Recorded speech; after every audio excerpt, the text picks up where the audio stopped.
Dan luar biasanya teman-teman, kami ini memiliki produk yang kami kembangkan sendiri teman-teman. Jadi kami mendevelop software sendiri seperti Oak Tree, Bamboo Tree, Pine Tree, dan Bonsai Tree. Dan saat ini kami memiliki sebuah layanan unggulan teman-teman, yaitu ClickUp Consultant. Kami adalah perusahaan pertama di Indonesia yang mendapatkan verifikasi dari ClickUp langsung. Nah, kita balik lagi ke nama-nama software kita. Yes, nama-nama software kita tuh emang unik-unik banget teman-teman.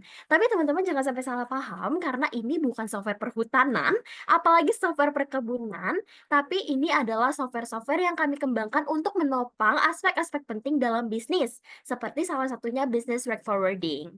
Nah, software ini berperan besar dalam mewujudkan efisiensi bisnis, baik dalam keuangan, sistem operasional, manajerial, dan masih banyak lagi. Nah, mungkin teman-teman di sini yang ada dari jurusan accounting, mungkin nggak asing lagi nih sama yang namanya Accurate. Nah, kami di sini berpartner dengan berbagai platform besar untuk meningkatkan kinerja kami seperti dengan Accurate, Journal, ClickUp, Signature, dan masih banyak lagi yang bisa teman-teman lihat di screen ini. Next. Oke, teman-teman. Nah, teman-teman, aku berharap banget nih teman-teman, Bapak Ibu semua bisa stay sampai akhir di acara ini karena hari ini aku pastiin bakal banyak banget nih pembelajaran baru dan ilmu-ilmu keren yang akan kalian dapetin. Dan gak cuma itu teman-teman, untuk mengapresiasi kehadiran dan antusiasme kalian, kami akan memberikan e-certificate untuk kalian. Nah, gimana sih Kak cara aku mau klaim e-certificate-nya? Nah, caranya gampang banget. Yang pertama, kalian tinggal follow aja akun Instagram @rimbahouse dan @clickup_indonesia yang aku yakin teman-teman semua di sini pasti semuanya udah follow. Nah, setelah itu, kalian bisa upload bukti kehadiran event kalian dengan cara, nah selama event ini berjalan, kalian boleh screenshot nih teman-teman di beberapa sesi yang kalian suka atau pengen kalian screenshot. Nah, setelah itu, nanti di akhir acara atau menjelang akhir acara akan aku bagikan link presensi. Nah, untuk hasil screenshot tersebut bisa teman-teman upload di kolom dalam link presensi tersebut. Begitu ya. Nah, selanjutnya nggak cuman e-certificate teman-teman. Nah, beberapa hari lalu atau beberapa jam lalu bahkan mungkin ya, aku udah membagikan informasi tentang door prize teman-teman. Jadi hari ini aku akan umumin ke kalian kira-kira siapa sih yang akan dapat hadiah e-money dari Rimba House. Nah, kalau misalkan Kak, aku belum ikutan door prize-nya nih, aku masih bisa dapat hadiah nggak sih? Masih bisa teman-teman. Nah, hari ini juga kita akan bagi-bagi hadiah ketiga pertanyaan terbaik atau three best question yang sesuai tema hari ini. Jadi teman-teman tolong banget dengerin webinar ini sampai akhir dan kalau misalkan ada kesempatan kalian langsung tanya sama speaker kita hari ini. Karena kapan lagi kita akan ngobrol sama speaker kita yang keren-keren. Next. Nah, selanjutnya kita akan kenalan nih sama speaker atau mentor kita hari ini. Nah, di webinar kita hari ini kami berhasil mengundang speaker kita yang keren-keren banget nih hari ini teman-teman. Langsung aja aku kenalin yang pertama. Yang pertama itu ada yang namanya Kak Dwira Naufal Siregar. Nah, Kak Dwira Naufal Siregar ini luar biasa banget teman-teman, karena beliau adalah seorang project manager dan scrum master. Boleh Kak Dwira disapa dulu teman-teman di sini? Halo teman-teman, Halo salam kenal. Kak. Oke, terima kasih Kak Dwira atas sambutannya. Nah, selanjutnya kita juga punya speaker kedua yang gak kalah keren. Nah, teman-teman kita akan ngomongin hari ini tentang SDLC, tentang project management, dan tentang ClickUp. Nah, hari ini aku bisa langsung hadirin nih untuk teman-teman semua, orang yang benar-benar paham, benar-benar ngerti tentang produk ClickUp. Jadi, aku harap kalau teman-teman di sini penasaran sama ClickUp, boleh langsung aja digali langsung sama Kak Leonardo Febrianto. Nah, Kak Leonard boleh langsung aja disapa teman-temannya? Halo, salam kenal semuanya. Saya Leo. Semoga saya bisa berbagi dengan materi yang daging ya buat teman-teman semua. Let's enjoy. Thank you, Halo Kami. Kak, Oke, terima kasih Kak Leonard atas sambutannya. Nah, kita akan langsung next lagi nih. Ada apa nih di slide selanjutnya? Nah, tadi kita udah kenalan sama Rimba, kita udah kenalan sama ClickUp, kita udah kenalan sama speaker kita. Nah, sekarang aku akan mengenalkan ke teman-teman semua kira-kira apa sih yang akan kita kupas tuntas, yang akan kita bahas hari ini. Nah, aku akan membagi topik hari ini menjadi 4 poin besar nih teman-teman. Yang pertama adalah kita akan gali tuntas, kupas tuntas mengenai apa itu SDLC dan bagaimana workflow dalam SDLC. Terus selanjutnya setelah kita udah kenal nih apa itu SDLC, aku akan bantu kalian untuk mengenal apa aja sih masalah-masalah yang ada dalam SDLC seperti bottleneck dan overwork pada tim. Nah, nggak cuman apa itu SDLC dan masalahnya, kita juga akan masuk ke dalam solusi-solusi yang bisa teman-teman terapkan nih, seperti implementasi agile dalam tools project management, dan kita akan melihat-lihat nih tools project management yang bisa teman-teman gunakan seperti Jira ataupun ClickUp. Next. Oke. Nah, kita udah kenalan sama semuanya dan aku yakin banget teman-teman tuh udah makin gak sabar pengen ngedengerin materi-materi kita hari ini. So, langsung aja kita mulai materi pertama kita hari ini dengan judul SDLC Introduction and Workflow yang akan dibawakan oleh Kak Dwira. Untuk Kak Dwira, aku persilakan. Terima kasih Kak Mei. Oke, kali ini kita akan bahas untuk SDLC, di mana saya akan lebih ke sharing ya teman-teman ya, lebih ke sharing dari pengalaman saya dan juga apa aja sih yang biasa saya temukan ketika saya membuat project atau membuat suatu aplikasi atau apapun itu, di mana saya menjadi project manager. Kali ini kita akan ngebahas lebih ke SDLC-nya. Oke, boleh next PPT-nya. Oke, apa sih itu SDLC itu sendiri? SDLC itu adalah metodologi yang biasa digunakan nih untuk mengembangkan software atau juga program ataupun apapun aplikasi itu. Tujuannya SDLC itu digunakan adalah untuk mengolah nih proyek secara efisien dengan alokasi waktu, sumber daya dan biaya yang lebih optimal agar tidak ada over budget dan juga tidak ada waktu yang terlalu panjang. Makanya menggunakan konsep atau metodologi dari si SDLC itu sendiri. Oke, next. Oke, tahap-tahapan pada SDLC itu dibagi pada 6 kelompok. Pertama itu analisa. Biasanya dalam proses analisa ini biasanya ada project manager, itu juga ada product owner, ada business analyst sama CTO itu yang biasanya meeting ya, meeting atau melakukan brainstorming nih, apa aja sih yang kita mau buat. Tujuan kita apa sih? Aplikasi kita mau dibawa kemana sih? Biasa seperti itu. Jadi di dalam analisa ini kita benar-benar nih menganalisa pasar juga, menganalisa keinginan perusahaan juga, dan juga melihat nih tujuan ke depannya nanti suatu aplikasi ini berjalan mau arahnya kemana gitu. Ini di tahap analisa. Biasanya project manager ini sangat berperan penting ya. Karena kenapa? Karena project manager ini akan mencatat semua hasil dari meeting itu dan menerjemahkan nih dari bahasa yang biasa umum biasa digunakan oleh orang-orang menjadi bahasa teknikal yang nantinya akan digunakan pada proses selanjutnya. Proses selanjutnya ini biasa kita sebut desain. Desain itu biasanya ada beberapa tim yang ada di dalam segitu. Pertama ada tim UX sama tim UI dan juga ada beberapa tim desain gitu. Nah, dalam tim desain ini kita dibagi dua nih. Pertama adalah mendesain dari tampilannya, yang kedua adalah mendesain database-nya biasanya kalau saya gunakan. Nah, kali ini saya biasa menggunakan kalau misalkan desain dari sistemnya, saya biasa menggunakan Figma tim saya. Sedangkan kalau misalkan mendesain dari suatu flow-nya atau mendesain dari database-nya, kami biasa menggunakan Microsoft Visio. Jadi kami merancang nih, benar-benar kami rancang apakah yang kami discuss sebelumnya di awal itu desain apakah bisa diimplementasi dan bagaimana cara implementasi itu berjalan. Jadi benar-benar nih kita matengin biasanya di desain ini karena desain ini adalah menjadi pedoman utama ketika mendevelopment nantinya gitu. Setelah mendesain dan desain tersebut sudah kita rasa oh, udah oke dan kita sudah ada meeting ya, sudah ada meeting secara besar ya kepada stakeholder juga. Biasanya desain ini baru kami akan bawa nih ke proses selanjutnya adalah proses development. Nah, development ini kami bagi menjadi dua biasanya, yaitu ada tim yang menghandling front end-nya dan ada tim yang menghandling back end-nya. Oke, apa sih front end? Front end itu adalah tampilan yang biasa teman-teman lihat ya kalau misalkan di aplikasi atau di website atau apapun itu tampilan itu kami bisa sebut front end atau tampilan depan. Sedangkan kalau back end itu adalah biasanya ada logiknya atau otaknya gitu. Otaknya yang menjalankan semua. Jadi kalau kalian biasa melihat sistem itu kalian lihat front end-nya ketika kalian input. Nah, itu kan ada backend yang berjalan untuk mengolah data, menyimpan data, itu adalah backendnya. Backend itu adalah prosesnya, sedangkan frontend itu adalah hasilnya atau outputnya yang kalian lihat selama ini gitu.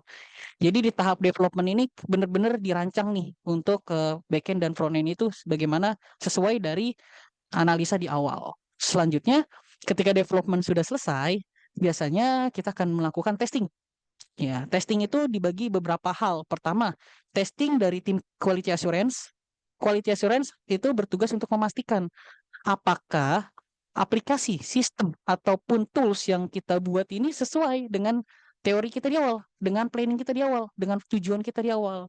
Maka dia akan ngetesting nih, apakah ada bugs, apakah ada celah, atau apapun itu. Nanti tim quality assurance itu akan melakukan testing dengan beberapa test case atau beberapa skenario yang mereka akan buat. Biasanya kami menggunakan beberapa fitur. Pertama adalah kami menggunakan Katalon sebagai untuk automatic testingnya, kami menggunakan Postman untuk melakukan API testing dan juga JMeter untuk melakukan stress testing, gitu untuk testingnya. Sedangkan untuk proses development atau DevOps itu kami biasanya dibagi beberapa ya, dibagi beberapa. Pertama kami menggunakan Git. Git sendiri biasanya yang teman-teman biasa umum temukan biasa kayak misalkan GitHub, GitLab atau Bitbucket. Itu Git yang biasa ditemukan pada umumnya. Selanjutnya untuk mengolah dari si shortcut ini biasanya menggunakan Docker gitu. Docker nanti kami manage, kami kontrol di dalam Kubernetes. Selanjutnya kami biasanya melakukan CI/CD itu menggunakan Jenkins gitu untuk melakukan proses otomatis ketika ada code baru, ada mau development baru. Nah, ini ada di tahap-tahap ini. Selanjutnya untuk monitoring biasanya kami pakai eh, Grafana. Grafana ini untuk monitoring apakah ada suatu hal yang aneh-aneh nih misalkan di server gitu. Dan untuk melakukan monitoring dari security kami biasa menggunakan SIEM itu adalah Wazoo.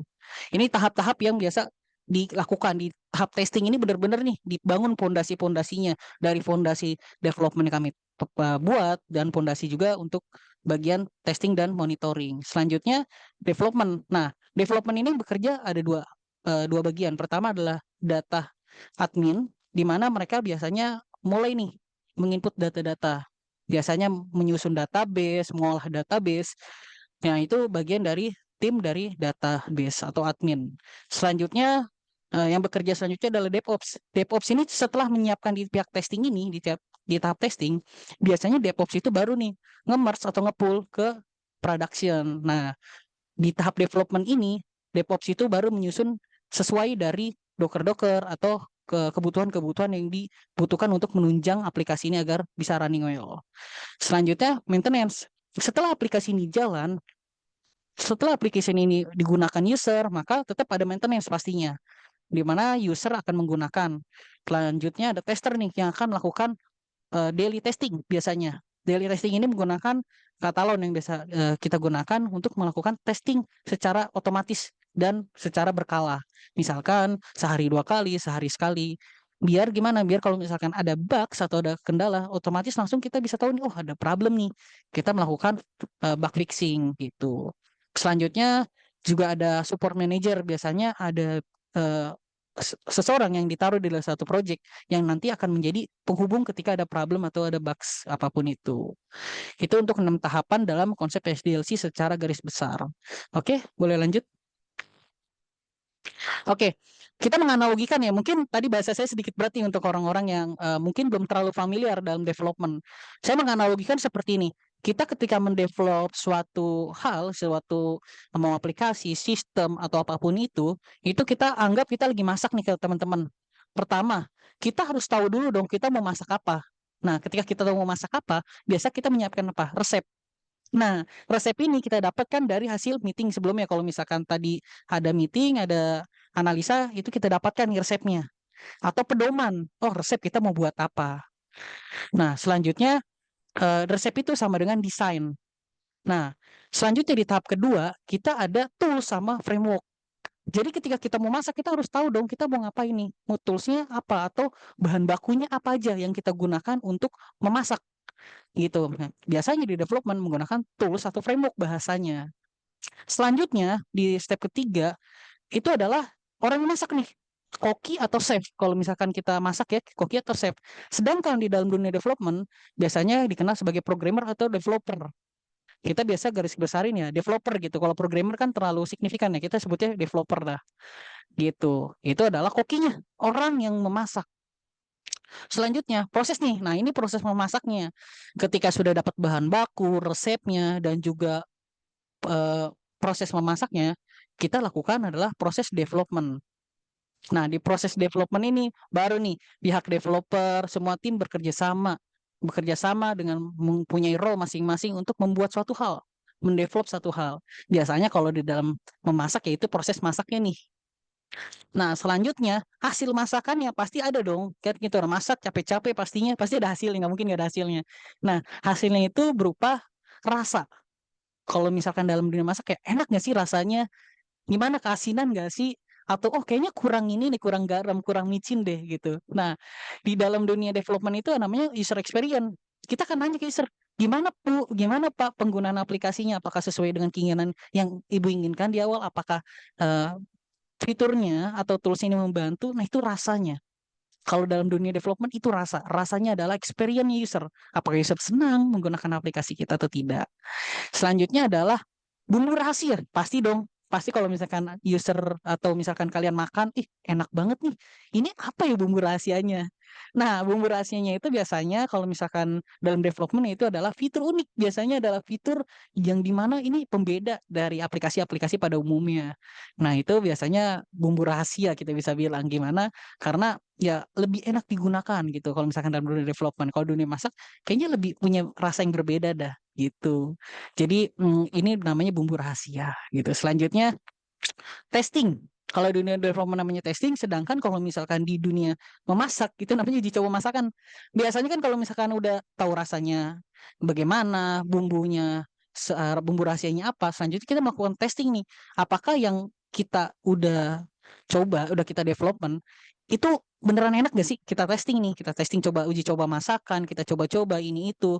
Nah, nanti itu di dalam dunia development namanya testing, sedangkan dalam dunia memasak kita uji coba nih memasak masakannya enakan begini atau enakan begini. Nah, itu coba-coba.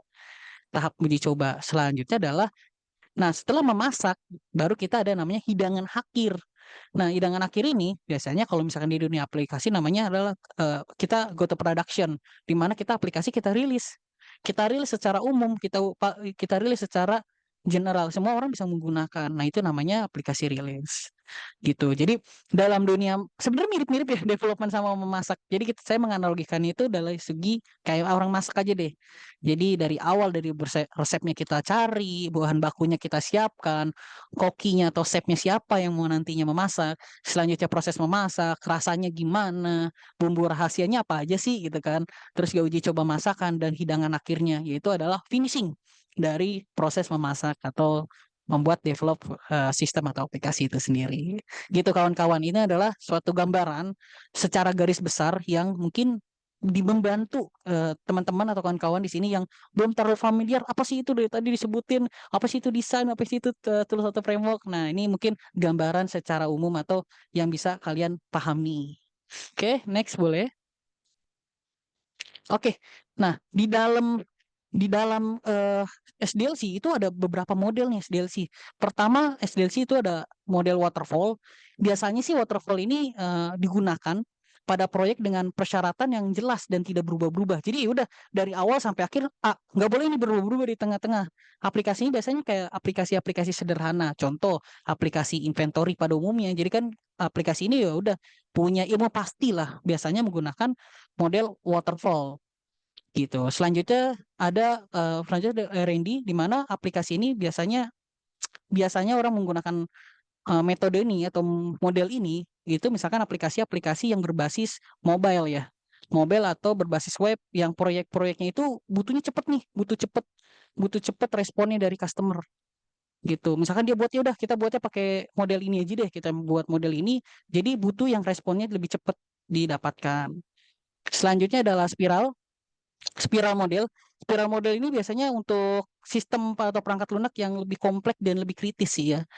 Seperti aplikasi fintech atau misalkan atau sistem-sistem kendali gitu, kendali yang sifatnya wah ini rumit sekali. Biasanya orang-orang menggunakan model dari spiral. Ada juga V model, juga ada increment model dan agile. Nah, kali ini kita di kesempatan kali ini kita akan menggunakan metode agile. Agile ini adalah suatu metode atau model yang biasa digunakan untuk menyikapi keadaan pasar, keadaan ekonomi atau apapun itu yang sifatnya tidak pasti gitu. Jadi pembaruannya terus-menerus. Biasanya di dalam metode agile ini biasanya pembaruannya bisa 2 minggu sekali, bisa sebulan sekali, tergantung dari kebutuhan yang digunakan pada perusahaan tersebut. Nah, biasanya agile ini sangat-sangat umum digunakan pada saat ini untuk pembuatan aplikasi pada startup dan juga aplikasi-aplikasi software yang sifatnya custom. Karena setiap dari perputaran dari development itu, maka akan ada proses penyesuaian mengikuti dari kondisi yang ada pada saat itu. Jadi tidak kalau misalkan waterfall kan udah A sampai B, yaudah A sampai B gak boleh berubah-ubah nih. Sedangkan kalau agile itu ya kita menyikapi dengan keadaan pasar atau keadaan respon dari user-user yang menggunakan gitu. Terus ada interaktif model dan big bang model. Nah, untuk SDLC dalam agile ini biasanya itu dibagi beberapa skema ya, atau kita bisa anggap ini seperti perputaran lah ya, karena dia sifatnya berputar terus-menerus. Pertama, kita akan melakukan mendefine dulu nih, kira-kira kebutuhannya apa aja. Dari mendefine kebutuhan, kita lihat, oh kebutuhan user harus A, B, C. Baru kita buat desainnya. Setelah kita buat desainnya, kita tahu nih desainnya mau seperti apa, tampilannya seperti apa, baru kita development. Setelah development itu selesai, baru tim quality assurance itu mengecek secara internal. Secara internal ya cek apakah sudah sesuai dengan kebutuhan dari user atau tidak. Selanjutnya, kita melakukan proses UAT. UAT ini artinya kita melibatkan user. Kita melibatkan, Pak, Bu, ini aplikasi yang saya buat. Gitu kan, ini aplikasi yang kita development. Gimana dari Bapak Ibu responnya? Nah, di proses UAT ini, kita melakukan kayak testing lah ya, atau misalkan mengajarkan user cara menggunakannya. Selanjutnya adalah feedback dari klien. Setelah feedback dari klien akan dapatkan respon apakah feedback tersebut baik atau tidak baiknya.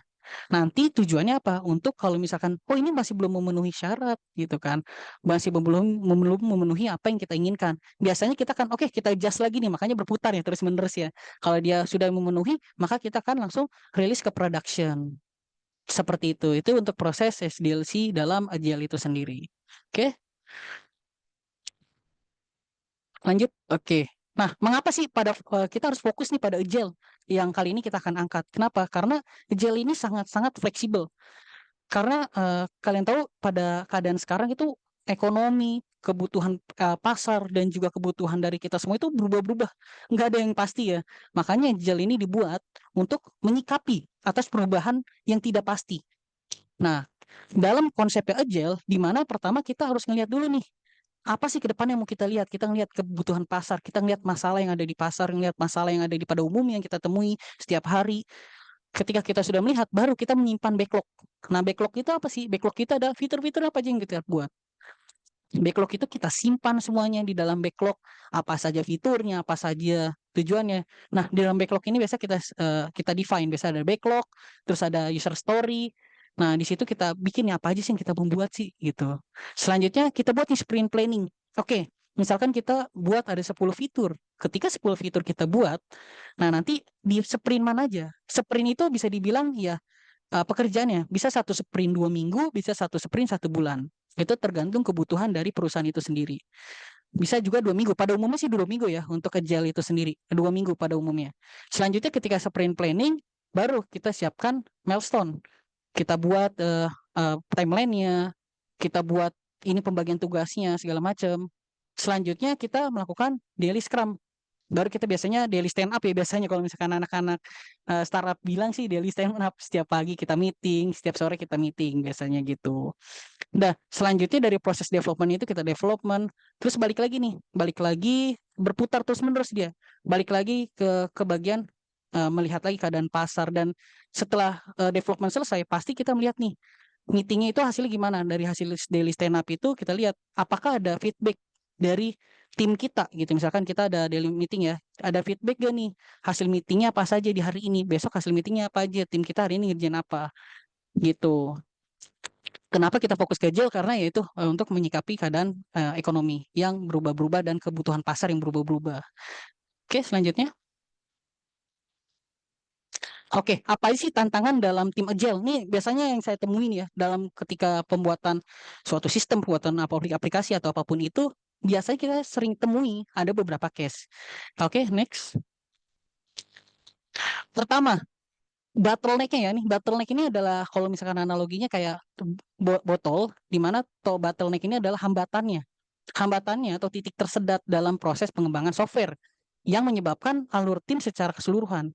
Misalkan, ya gara-gara si kerjaannya si B, kerjaannya si A jadi tidak bisa lanjut. Nah, itu biasanya ditemukan di eh, tahap-tahap ya agile ini sendiri gitu. Bottleneck-nya biasanya lebih ke masalah-masalah kerja sama tim yang tidak berjalan beriringan gitu. Akhirnya mendapatkanlah suatu masalah-masalah itu sendiri. Biasanya bottleneck sering kali ditemukan.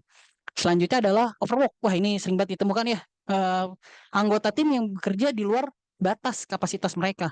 Kadang-kadang kita saya sebagai project manager ingin proyeknya cepat selesai ya. Tapi ya, hingga pembagian tugasnya itu tidak sesuai dengan kapasitas mereka. Kapasitas mereka misalkan sehari cuma bisa membuat satu fitur, tapi saya kasih 2 fitur, 3 fitur. Karena saya tidak sadar, karena saya udah ngasih 2 fitur, 3 fitur. Nah, ini biasanya yang menyebabkan hambatan itu sendiri juga gitu. Di mana tim bekerja lebih dari kapasitas mereka. Nah, kita sebagai project manager itu harus menentukan kira-kira batasannya dia sebagaimana sih gitu. Dan tidak boleh sampai overwork. Percuma kalau tugasnya banyak, ujung-ujungnya ya semuanya deadline-nya tidak sesuai dengan keinginan kita. Selanjutnya, oke, ini biasanya bisa dianalogikan ya di sharing screen ini. Pertama kan kita mengumpulkan data, terus di UX design, terus kita mengoding atau coding, terus testing, terus development. Nah, penyebab terjadinya biasanya penugasan tidak merata dalam tim. Biasanya dalam satu tim ada 5 orang, ada satu orang yang paling cepat nih. Biasa kita, wah udah kasih taksnya ke dia aja. Nah, kayak gitu-gitu tuh yang tidak baik sebenarnya. Walaupun dia lebih cepat daripada teman-teman lainnya, tapi pembagian tugas tuh harus rata. Tidak boleh dibebani pada satu orang. Walaupun sebenarnya secara speed bagusan dia. Tapi kita tidak boleh membebani semuanya ke satu orang. Karena kalau satu orang tersebut sampai dia sakit atau apapun itu ya nanti akan menyebabkan molornya timeline yang sangat-sangat panjang. Terus ketergantungan antar tugas. Nah, ini biasanya kalau misalkan kita mau buat suatu fitur, misalkan kita membuat fitur sales invoice atau penjualan.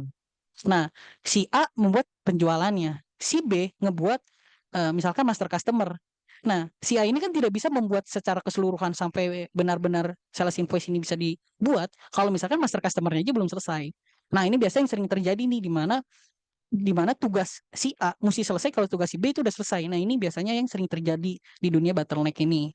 Terus selanjutnya kapasitas tim yang tidak memadai.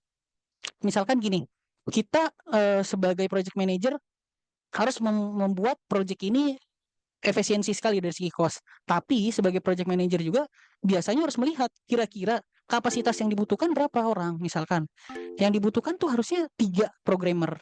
Tapi kita untuk cutting cost kita buat 2. Nah, hal tersebut yang tidak baik. Tidak baiknya dalam artian karena timnya sendiri jadinya tidak memadai. Nah, ini biasa-biasa penyebab yang biasa ditemukan di dunia agile ini sendiri. Terus dampaknya apa aja sih kalau misalkan kita mengabaikan itu semua? Kita mengabaikan itu semua dampaknya penundaan dalam menyelesaikan sprint atau tugas ya. Jadi, wah yaudah nih gara-gara tadinya 3 orang jadi 2 orang, yaudah yang penting 2 orang lah gitu biar costnya nggak terlalu gede. Tapi ujung-ujungnya terlambat, development terlambat, sprintnya tidak bisa diselesaikan, tujuannya tidak bisa sesuai planning awal gitu. Selanjutnya pekerjaan lain tertunda, fokusnya menunggu penyelesaian bottleneck. Kayak, wah ini kita mau menyelesaikan sales invoice yang tadi skema saya, jadinya fokusnya ngerjain master customer aja. Kelamaan di master customer, padahal ya modul utama sales invoice itu kelamaan menunggu proses pada bottleneck itu sendiri. Terus penurunan kapasitas dalam tim. Misalkan tim ini kan yang tadi saya bilang sales invoice ini bisa selesai jika master customer itu selesai. Gara-gara si A ini jadi speednya juga seakan-akan menurun. Padahal dia sedang menunggu si B ini selesai. Si A ini jadi tidak mendapatkan KPI atau poin itu sendiri. Itu sering kali ditemukan di mana sebenarnya bukan salahnya di dia. Dia tidak bisa achieve dari KPI-nya bulan ini. Tidak bisa achieve poinnya bulan ini. Tapi gara-gara bottleneck ini, ya seakan-akan dia yang menjadi problemnya itu sendiri. Oke, next. Oke, ini memahami overwork dulu ya. Apa aja sih yang terjadi? Penyebab terjadinya itu kayak sprint yang terus-menerus tanpa jeda pemulihan. Jadi terus-terusan ya sprint terus tanpa adanya bug fixing, tanpa adanya kita lihat nih apa aja yang kita udah develop, apa aja kekurangannya. Tapi fokus pengembangan tanpa harus ada masa-masa jeda pemulihannya gitu. Terus tekanan menyelesaikan tugas dalam waktu singkat. Ini biasanya ya kita mau cepat selesainya, tapi kan balik lagi ya. Semua punya kapasitasnya sendiri-sendiri, semua punya timeline sendiri-sendiri untuk menyelesaikan itu semua. Tapi kita kalau maunya cepat, ujung-ujungnya tim kita, biasanya tim saya itu biasanya wah, ini udah overwork banget nih, udah capek banget nih gitu. Ujung-ujungnya sakit, ujung-ujungnya malah tidak bisa kerja, ujung-ujungnya malah dianya tertekan. Itu tidak baik juga. Selanjutnya perencanaan sprint yang kurang kurang apa ya, realistis lah ya. Misalkan aslinya kalau misalkan saya berpikir asli gitu kan, itu biasa 3 bulan misalkan. Tapi dengan saya dikejar-kejar customer misalkan, dikejar-kejar customer, pokoknya harus selesai dalam waktu 1 bulan ya. Nah itu dari awal saja planningnya sudah tidak realistis, tidak memungkinkan, tapi dipaksakan. Nah itu yang sangat-sangat tidak bagus. Jadi kita harus memplanning apapun sesuai realistisnya. Tidak boleh memplanning ya planningnya asal-asalan lah gitu, itu tidak boleh gitu. Terus dampaknya apa aja? Ya burnout ya, dimana biasanya tim saya itu udah sampai wah udah gak bisa ngerjain apa-apa nih, udah mau ngerjain apa juga udah bingung karena udah stres banget. Padahal kerjaannya belum dikerjain, tapi dia udah ngelihat eh, tugas dia pada bulan ini udah stres duluan. Jadi udah pusing banget lah gitu, udah burnout banget lah. Selanjutnya adalah kualitas kerjaan nih. Karena dia udah burnout, kualitas pekerjaannya jadi banyak salah, selesai gitu kan. Misalkan selesai nih kerjaannya, misalkan masalah customer-nya selesai, tapi banyak bugs-nya, banyak masalahnya, banyak problemnya. Ya itu juga ujung-ujungnya bikin timeline panjang lagi karena dia mesti bug fixing juga gitu. Terus resiko kehilangan tim atau anggota yang stres berlebih. Pasti ya, setiap orang tuh pasti pengen work life balance lah ya bilang ya. Tapi kalau misalkan kita capek banget overwork sekali, kerja banget sampai berhari-hari sampai begadang segala macam sampai over banget, pasti ujung-ujungnya tim akan mencari perusahaan atau tempat yang lebih baik gitu. Jadi lebih baik kita harus nge-planning semuanya sesuai realistis, tapi juga tidak membuat customer kecewa karena saking lamanya, tapi juga tidak mengorbankan tim kita gitu. Gitu sebagai project manager atau membuat planning project itu sendiri. Oke, next. Oke, dampak bottleneck atau overwork itu sendiri pada tim. Biasanya konflik antar anggota tim. Biasanya ini sering banget konflik adalah apa? Biasanya konflik antar UI UX tim dan developer tim. Ya, biasanya kalau misalkan kita, wah ini sering banget terjadi ya, UX team sama developer team sama quality assurance team. Itu biasanya konflik banget. Sering banget terjadi konflik pada tim. Selanjutnya ada turunnya semangat kerja gara-gara dia melihat, oh ini bottleneck masalahnya banyak banget deh. Ini udahlah, malas kerja lah udah, nanti aja nunggu si A selesaiin. Padahal harusnya tidak seperti itu. Itu. Selanjutnya kurangnya kolaborasi yang tadi saya bilang. Harusnya kita saling collab lah ya, saling collab antar divisi. Tapi karena timnya ini tidak bagus secara kerjasamanya, ujung-ujungnya kolaborasinya berantakan. Pokoknya kerja sendiri-sendiri aja. Kalau misalkan dalam dunia development, dia buat function gitu, si A buat function yang sama 2 kali. Karena si A buat, si B buat. Padahal fungsinya sama. Akhirnya apa? Akhirnya ada spam function. Functionnya banyak. Atau mungkin secara development biasanya ID.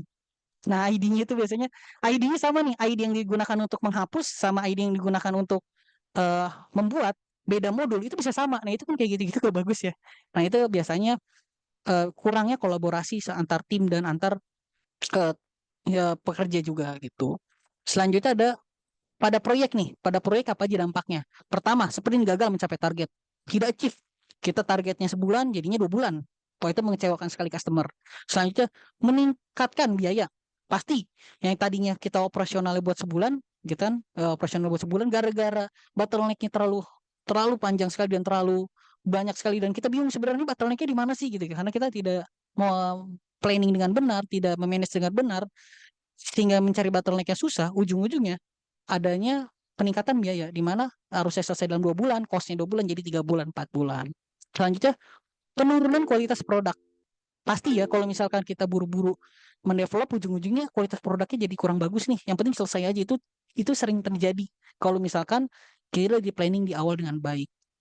Selanjutnya pada agile SDLC, biasanya prinsip agile seperti fleksibilitas dan adaptasi menjadi sulit diterapkan. Kenapa? Karena iya terlalu banyak bottleneck. Jadi kita mau mau apa ya? Mau ngikutin fleksibilitasnya juga gimana? Karena terlalu banyak masalah atau bottleneck yang ditemukan ketika mendevelop itu sendiri. Oke, selanjutnya. Oke, oke pendahuluan dulu ya. Di sini oke, pendahuluan dulu. Oke, Moskov ini biasanya ditemukan di beberapa hal. Pertama, Moskov have di mana dia tidak dapat dinegosiasi, tidak dapat dinego, tidak dapat diubah-ubah lah ya. Terus produk minim yang layak tidak dapat menyelesaikan produk di akhir tanpa tanpa ini. Jadi kayak ini nggak bisa nih kalau kita lengkap modul ini. Pokoknya modul ini harus diselesaikan di awal dulu nih, harus diselesaikan di sprint ini dulu gitu. Terus selanjutnya tidak legal tampaknya, tidak bisa berjalan tanpa adanya modul ini pastinya. Tidak aman tampaknya, tanpa tanpa ini produk tidak layak. Jadi kayak apa ya? Mereka mandatory lah, tidak hal yang wajib kita buat di awal. Selanjutnya yang soul have di mana penting tapi tidak vital gitu. Terus selanjutnya adalah mungkin menyulitkan jika tidak ada, tapi solusi masih bisa berjalan. Ini yang sering ditemukan fitur-fiturnya. Ketiga adalah mungkin memerlukan beberapa jenis solusi alternatif. Selanjutnya ada di all have di mana fitur tambahan yang memberikan nilai lebih atau apa ya, nilai jual, tetapi tidak kritis. Biasanya hanya dikerjakan jika ada waktu atau sumber daya lebih. Jadi biasanya modul-modul kayak gini tuh biasanya kalau kita kerjakan ya ini nilai jual lebih kita ya. Jadi kalau misalkan kita develop, kalau misalkan ada waktu aja deh gitu misalkan. Biasanya kita bagi menjadi call have itu sendiri. Sedangkan one have sendiri itu adalah fitur yang tidak menjadi prioritas dalam waktu dekat, tetapi mungkin bisa dipertimbangkan di masa depan. Jadi kayak ya mungkin masa depan kita bisa develop ini, tapi saat ini nggak penting-penting banget lah. Lebih baik kita develop A dulu deh, mendevelop B dulu deh gitu. Jadi kita bisa bagi-bagi task itu menjadi 4 bagian. Yang pertama adalah apa sih yang wajib banget? Pokoknya wajib di develop di awal. Kedua adalah ini penting, bukan keseharusan, penting tapi nggak wajib gitu. Yang ketiga adalah ini bisa tidak wajib dan tidak penting, tapi bisa menjadi nilai lebih. Yang keempat adalah ya ini tidak menjadi prioritas dalam waktu dekat ini gitu. Oke, selanjutnya. Oke, contoh kasusnya. Durasi proyek adalah 10 minggu misalkan. Kita bikin planning di awal nih. Proyeknya adalah 10 minggu. Tugas akhirnya ya 100% pasti pinginnya. Proyek berhenti pada minggu ke-6 dengan progres 50%. Nah, ini bisa kita lihat nih. Mana saja yang bikin bottleneck. Artinya yang bikin bottleneck, ada yang bikin keterlambatan adalah yang di 50% ini. Ya, di minggu ke-6 ini nih yang kelihatan, oh ini ada masalah nih. Harusnya nggak kayak gini di planning kita nih. Nah, dalam kurva ini, S kurva ya. Nah, ini kita bisa lihat mana sih yang bikin masalah, mana sih yang bikin problem. Nah, ini nanti akan diimplementasi dan akan didemokan oleh Pak Leonard gitu. Tapi bisa dilihat dari kawan-kawan ini adalah S-curve yang bisa kita lihat dan kita mendefine apa sih masalahnya. Ini di minggu keberapa sih masalah ini, contoh kasusnya. Oke? Oke, mungkin pada sesi saya sudah selesai, sudah cukup. Mungkin nanti kita lanjut ke tanya jawab lagi. Mungkin bisa saya balikan atau saya kembalikan ke moderator. Silakan.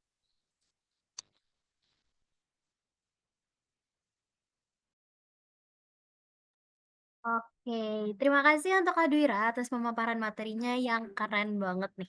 Nah, jadi itu dari yang aku dengar tadi ya teman-teman ya, Kak Duira ini tuh nggak cuma memaparkan materi secara teknikal aja nih, tapi benar-benar kita bisa ambil value dari pengalaman-pengalaman Kak Duira dalam memanage timnya nih. Gimana dia nge-solve problemnya, dan banyak lagi deh pokoknya yang teman-teman udah dapetin tadi nih. Nah, sekarang kita akan move on nih ke topik berikutnya. Nah, kalau misalkan tadi udah dengar tentang apa itu SDLC, gimana Kak Wira memanage SDLC dalam timnya, dan gimana problem-problem yang dihadapi, sekarang kita akan dengerin tentang gimana sih solusi yang bisa kita lakukan untuk menghadapi masalah-masalah yang tadi sebelumnya sudah dijelaskan.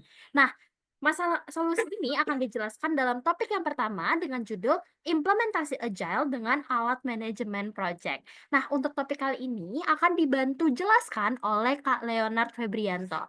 Nah, untuk Kak Leonard, saya persilahkan. Oke, suara saya masuk ya? Oke ya. Masuk, Kak. Oke, oke, terima kasih ya buat teman-teman yang setia buat dengerin.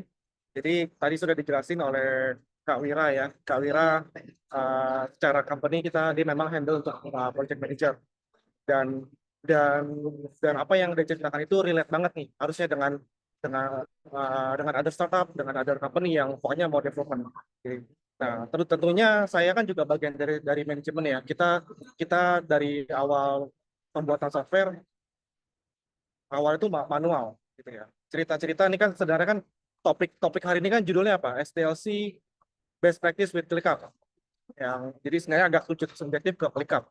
Tapi bukan berarti saya fokus hanya tentang ClickUp aja gitu. Nah, dari dulu yang dari sisi manajemen kita, manajemen proyek ya maksudnya, manajemen development kita belum ada tools, kita starting dari awal ya, kita pakai pakai pakai Trello. Nah, ini mungkin sedikit story sedikit aja. Kita pakai Trello, tempat pakai Asana, pakai Monday, dan pakai Jira juga sama, dan lain-lain. Ya, pokoknya banyak tools yang kita pakai sampai sekarang kita jatuh hati ke dalam ClickUp gitu. Ya, tidak ada himbauan ajakan, tapi saya cerita dari segi subjektif versi saya yang sudah kita alami. Nah, di poin berikutnya, di sini kan penggunaan tools itu kita pakai ClickUp dari tahun 2018 secara histori ya. 2018 artinya ClickUp itu rilis juga sama di 2018. Selang 2 bulan rilis kita pakai dan sampai sekarang. Nah, gitu. Nah, sekarang kita pakai dan ya penggunaannya sih sangat maksimal. Makanya makanya kalau ngomongin Apple to Apple ada beberapa tools gitu ya. Cuman kita akan nggak ke sana. Dan nanti saya akan maparin apa sih ClickUp itu gitu ya. Bagaimana kita pakai ClickUp untuk SDLC tersebut gitu. Oke, boleh dibantu next slide-nya. Nah, ini kembali lagi nih. Tadi kan sudah dibahas oleh Kak Wira ya terkait metode Maslow. Maslow itu kita akan mendefine modul-modul yang kita prioritaskan. Saya kurva yang tentang prioritas kan ada ya empat apa tuh saya lupa. Jadi ada yang important, important but dan lain-lain. Itu saya udah dijelasin sama si Kawira. Nah, di sini manfaat Moskow itu kita pertama satu apa? Menghindari scope creep. Adalah situasi di mana tugas-tugas tambahannya tidak direncanakan selama proyek berjalan. Nah, pengalaman kita nih, kita ketika kita develop software dan kita jual lagi sebagai SaaS ya atau subscription, biasanya ada customer request fitur ini, fitur ini, fitur ini, fitur ini. Nah, semuanya itu masuk backlog tuh. Sebutan istilahnya kita tampung dalam namanya backlog. Kalau dalam Agile kita sebutin istilahnya backlog. Nah, di dalam backlog itu dulu kita ya udah kita kerjain aja karena request customer. Ujung-ujungnya apa? Malah tim engineer atau developer semua berantakan. Apalagi dulu nggak pakai tools, lebih parah lagi. Nah, karena kita dari sisi manajemen kita harus melihat thinking apa ya, ahead ya. Maksudnya kita mesti lihat potensi apa aja nih yang terjadi. Makanya kita mulai melirik mencari tools gitu yang dari tadinya kita pakai Trello sampai ke akhirnya ke ClickUp. Gitu. Terakhir kita sebelum ClickUp kita pakai Jira baru ClickUp. Gitu. Nah, di sini di mana fitur-fitur yang sudah kita masukin ke dalam backlog, biasanya kita akan prioritaskan pengalaman kita karena kita sudah pernah buat dan akhirnya kita belajar dari pengalaman. Ya udah, sekarang kita mesti pakai metode nih beberapa yang kita research dan akhirnya ketemu si Moskow ini. Kita define mana aja yang kita prioritaskan, mana yang belum. Mana yang urgent, mana yang penting. Penting tapi tidak urgent. Urgent tapi penting, urgent tidak penting, penting tapi tidak urgent, dan sebagainya. Gitu. Nah, di sini kita bagi. Setelah kita udah define, kita otomatis kita akan menjaga fokus tim. Nah, artinya apa? Dengan banyaknya tugas, banyaknya development, seenggaknya walaupun tim itu ada masa-masa yang burnout, amin. Masa saya burnout, ya at least kita tetap terkejar nih timeline untuk terhadap customer. Gitu. Makanya kita mesti define dari segi ini juga. Bisa dibantu next? Nah, jadi kita menerapkan metode Maslow dalam Agile. Nah, langkah penerapannya apa aja sih? Pertama, sprint planning. Nah, tadi kan saya udah sebutin istilah teknis ya, namanya backlog. Ya, kalau tim-tim engineer harusnya beberapa udah tahu. Tapi kalau bagian belum tahu, backlog itu kita list penampung untuk modul-modul yang akan kita buat. Lalu sudah ditampung, otomatis nanti kita ketika next planning sprint ya. Kita sprint itu biasanya masing-masing company beda-beda. Ada yang 2 minggu, ada yang 1 bulan. Gitu. rata-rata lumerasi 2 minggu sampai 1 bulan, gitu. 2 minggu atau 4 minggu. Nah, dalam 2 minggu ini eh, sebelum berjalan sprint, kita mesti planning dong, fiturnya apa aja yang kita buat. Nah, otomatis kita mesti define tadi tuh dari segi must go. Kita mesti lihat must have, should have, could have, won't have, dan sebagainya. Nah, di sini kita planning yang mana yang lebih prioritas. Nah, selanjutnya kita masuk dalam development. Nah, ketika sprint masuk, ceritanya Senin besok adalah sprint yang akan berjalan. Sebelumnya kita sudah meeting. Oh, ini nanti pembagian tugas si engineer A buatin ini, engineer B dan seterusnya pembuatan ini jadi dibagi dalam tools. Gitu. Nah, berikutnya apa? Selama setiap hari, setiap company beda-beda ya. Ada yang setiap hari, ada yang setiap 3 hari sekali, ada yang seminggu sekali dan sebagainya. Itu nah kita pakai daily stand up. Daily stand up ini kita untuk membuat supaya apa ya, developer itu nggak salah tangkap pemahaman. Walaupun kita sudah buat dalam versi tertulis, tapi kadang ada juga yang namanya ini ya miskomunikasi. Jadi bisa aja salah tangkap. Nah, makanya kita meeting dalam daily stand up itu untuk menjelaskan ini loh fitur ini maksudnya ini goals-nya apa, kepentingannya apa, kenapa dibuat. Nah, itu kita di situ. Kita define di situ. Kita meeting di situ. Nah, berjalan akhirnya sprint selesai. Akhirnya maksudnya udah berjalan 2 minggu. Nah, ketika di akhir sprint ya kita meeting lagi, istilahnya apa? Sprint review. Sprint review atau bisa juga kadang bisa istilahnya sprint retrospektif. Nah, sprint review ini kita mau review apa sih yang terjadi, bottleneck apa aja yang terjadi nih selama proses di dalam sprint ini. Kenapa misalkan molor nih? Kenapa molor? Apa yang masalah? Apa yang menjadi molor? Nah, misalkan masalahnya personal ya, berarti kita evaluasi. Tolong dipisahkan ya masalah personal dengan pekerjaan. Atau misalkan masalahnya ada sesuatu yang berkendala, misalkan database-nya berantakan. Nah, itu mesti ditemuin tuh antara engineer, antara di DMS ya apa database admin maksudnya dan seterusnya. Nah, itu kita meeting di situ. Selanjutnya apa? Iteratif improvement. Nah, setelah kita sprint review, berarti kan kita sudah tahu nih evaluasinya apa. Berarti kita perbaharui lagi di dalam sprint. Nah, itulah kenapa agile itu penting. Penting itu supaya kita bisa tetap fokus berlari, tapi tidak meninggalkan quality. Makanya kita ada metode seperti ini. Ya, mungkin sebenarnya ada beberapa teman-teman yang sudah berjalan, tim developer yang berjalan mungkin nggak pakai istilah-istilah begini ya. Tapi saya udah. Tapi supaya lebih enak ya, berarti ini kita ada konsepnya. Oh, supaya proyek berjalan dengan baik, berarti harus begini. Nah, selanjutnya di iteratif improvement kita define apa aja yang mesti diperbaiki dan seterusnya. Bisa lanjut next. Nah, di sini adalah seberapa penting tools project management. Nah, tadi saya cerita ya, kita dulu nggak pakai sistem tapi masih kurang, sampai akhirnya kita ketemu sistem yang cocok. Nah, pertama apa? Mempermudah kolaborasi antar anggota tim. Nah, karena apa? Karena tools itu kan artinya menggantikan part-part kita yang melelahkan ya. Maksudnya yang kita nggak perlu lakukan ya pasti dilakukan sistem. Nah, kita lakukan yang sistem nggak bisa lakukan. Nah, karena ada sistem ini kita bisa berkomunikasi, bisa membagi tugas dengan tampilan yang sama. Otomatis miskomunikasi akan lebih minim. Gitu. Di sini tentunya tools yang seperti ini tuh sangat dibutuhkan. Tentunya kalau big enterprise ya, maksudnya perusahaan yang skalanya besar, jumlah engineer banyak, otomatis kan banyak tim ya atau banyak squad, ada yang istilahnya squad. Nah, dalam squad itu kan bisa aja si squad ini ngerjain fitur yang dikerjain juga masih squad tim. Nah, di sini kan berarti kita butuh kolaborasi yang baik supaya goalsnya terdapat. Makanya ini penting banget nih. Coba kalau nggak pakai tools, gimana caranya kita bisa komunikasi? Terus yang kedua, memantau kemajuan proyek secara real time. Nah, tools yang baik itu adalah kita bisa melihat ketika apa yang sedang terjadi dan kita bisa langsung ambil tindakan, decision maker. Nah, jadi kalau toolsnya ada, otomatis informatif juga. Informatifnya juga real time, jadi kita bisa ambil decision juga ya, sesuai dengan laporan terakhir. Makanya ada tools seperti ini sekarang nih, makanya keren banget deh zaman sekarang. Yang tadinya kepikiran kayak tools seperti Trello, Jira, dan sebagainya itu kan kepakainya mungkin hanya untuk tim developer. Nah, ternyata ClickUp kita bisa pakai untuk semua divisi. Ya, kalau kita di secara rimba house ya maksudnya, kita pakai ini untuk semua divisi. Nggak hanya tim developer. Dari tim finance, tim sales, tim HR, sampai ke tim developer yang di split lagi. Nah, itu semua pakai ClickUp. Nah, itu makanya saya secara subjektif saya bisa bilang ClickUp ini powerful banget. Nah, seberapa powerful mungkin saya akan jelaskan nanti ya. Terus yang ketiga, memastikan prioritas tugas sesuai rencana. Namanya sprint planning, namanya project planning. Berarti kan harusnya kita kejar minimal sesuai target atau di atas target.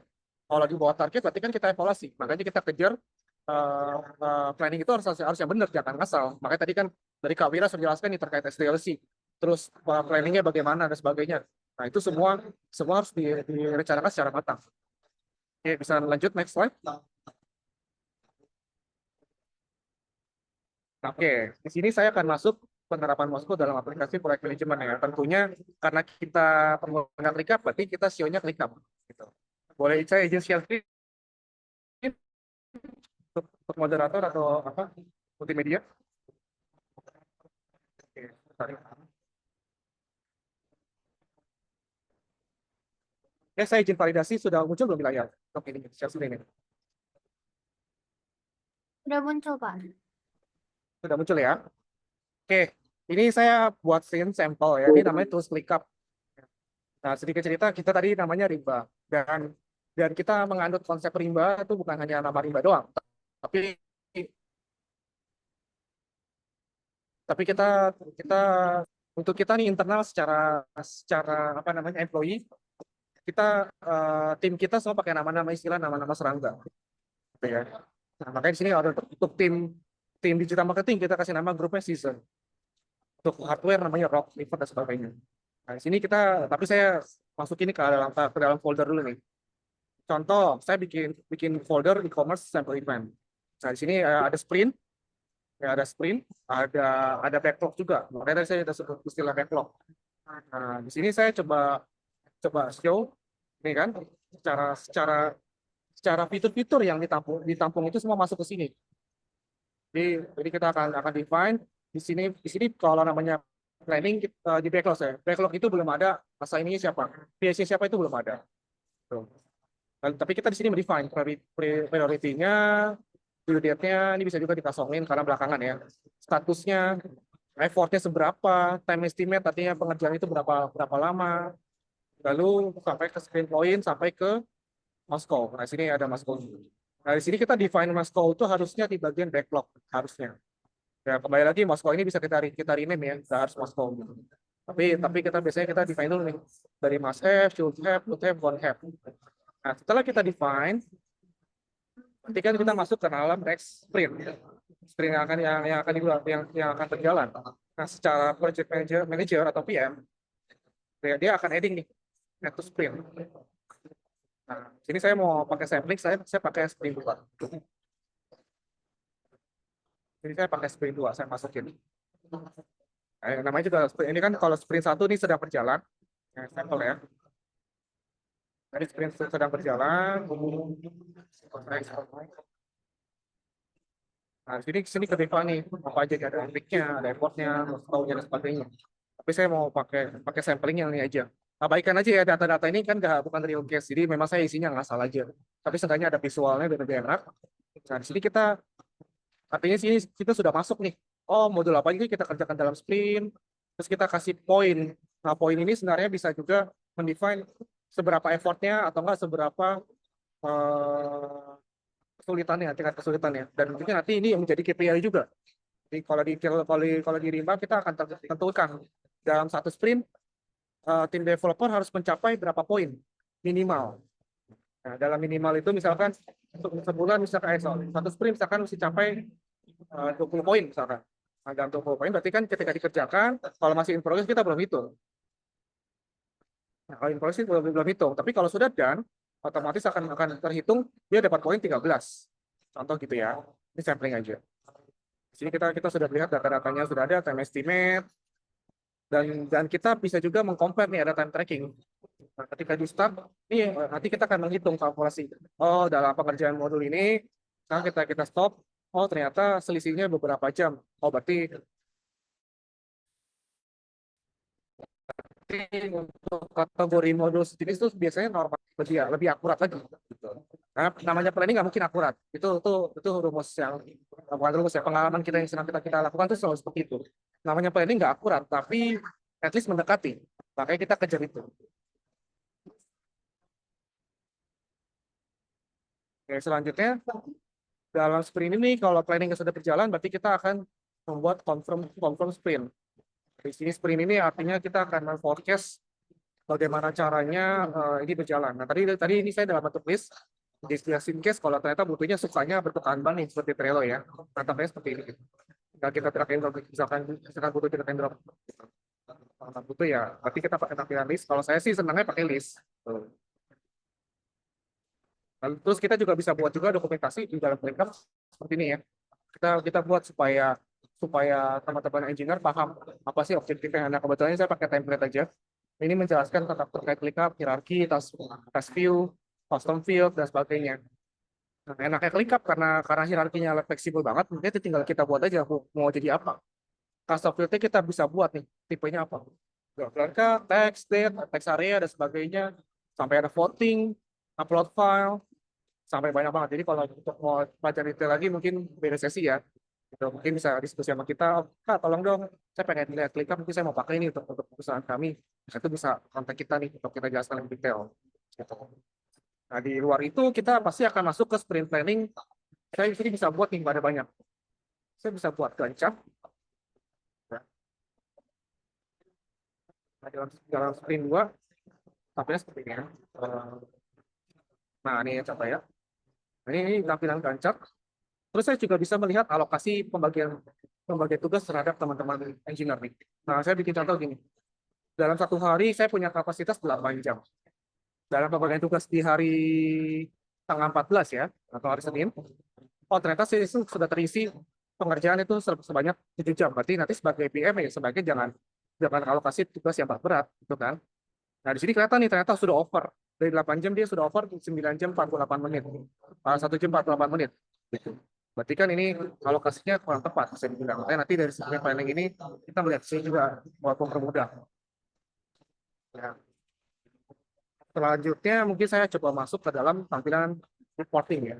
Sebagai teman-teman apa tim engineer, tim project manager, harusnya dia akan terpakai banget nih display reporting.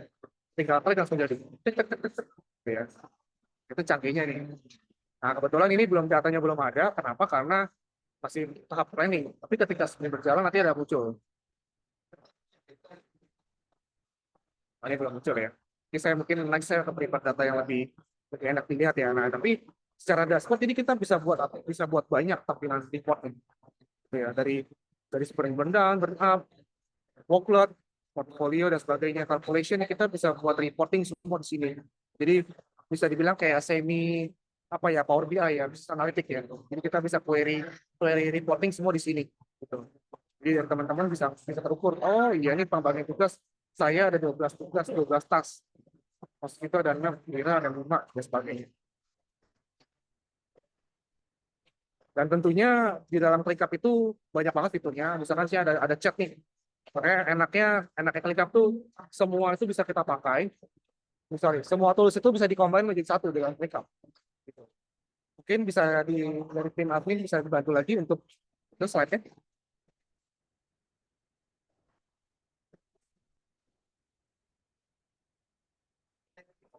Oke, bisa lanjut next slide.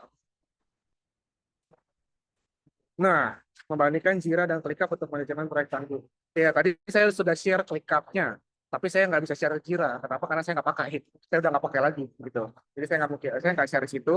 Tapi experience pengalaman kita, kenapa kita pindah ke ClickUp sebelumnya dari Jira, ada beberapa faktor. Ini bisa next slide. Nah, ini kelebihannya Jira. Saya ngomongin kelebihan dan kekurangan Jira sekaligus. Nah, Jira ini memang fokusnya untuk agile ya. Memang dia benar-benar spesifik banget untuk agile-nya. Jadi kalau dibilang strength-nya apa, untuk area agile mereka sangat kuat fiturnya gitu. Cuman jadinya apa? Kekurangannya adalah jadinya kurang fleksibel. Sedangkan ClickUp itu fleksibel. Fleksibel di mana ya ada juga tadi kan ada namanya hierarki, custom field, semua itu kita bisa adding suka-suka kita. Makanya itu yang bikin berbeda. Nah, dari segi agile, eh Jira sih udah pakem banget. Jadi dari segi segi rumus-rumus segala macam dia udah pakem banget ya gitu. Ketika report, planning segala macam itu semua udah terukur.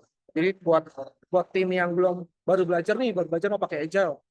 Nah, itu sebenarnya pakai Jira itu saya sudah otomatis kayak terpandu gitu loh. Gitu. Walaupun saya pakai ClickUp juga bisa, gitu ya. Cuman ya karena Jira itu udah pakem banget dengan Agile, jadi ke situ. Terus yang kedua backlog management. Di backlog management saya mirip ya. Di ClickUp juga ada. Reporting. Nah, reporting ini yang pembedanya antara Jira dan ClickUp. Kalau ClickUp reportingnya tadi saya sudah sempat show dan hasilnya memang kita bisa buat sefleksibel mungkin. Nah, Jira bukan yang nggak fleksibel. Dia bisa lebih detail karena secara query atau penarikan data kita bisa query gitu ya. Ya kalau tim engineer pasti tahu query. Kita tinggal ketikkan perintah command-nya apa, rumus-rumusnya itu semua dalam query itu. Tapi kalau ClickUp mayoritas semua tinggal klik klik klik klik filter by apa segala macam serba klik ya. Artinya no code, no query, data ketarik. Ya plus minus. Untuk spesifik memang kalau untuk customize di Jira bisa. Tapi kalau untuk experience yang lebih baik, ya otomatis ya saya sih lebih prefer ClickUp karena saya nggak perlu query lagi. Ya nanti saya baca nih perintah ini untuk apa, untuk groupingnya untuk apa, filter by apa, x axisnya apa, y axisnya apa. Jadi muncullah dari reporting. Nah integrasi.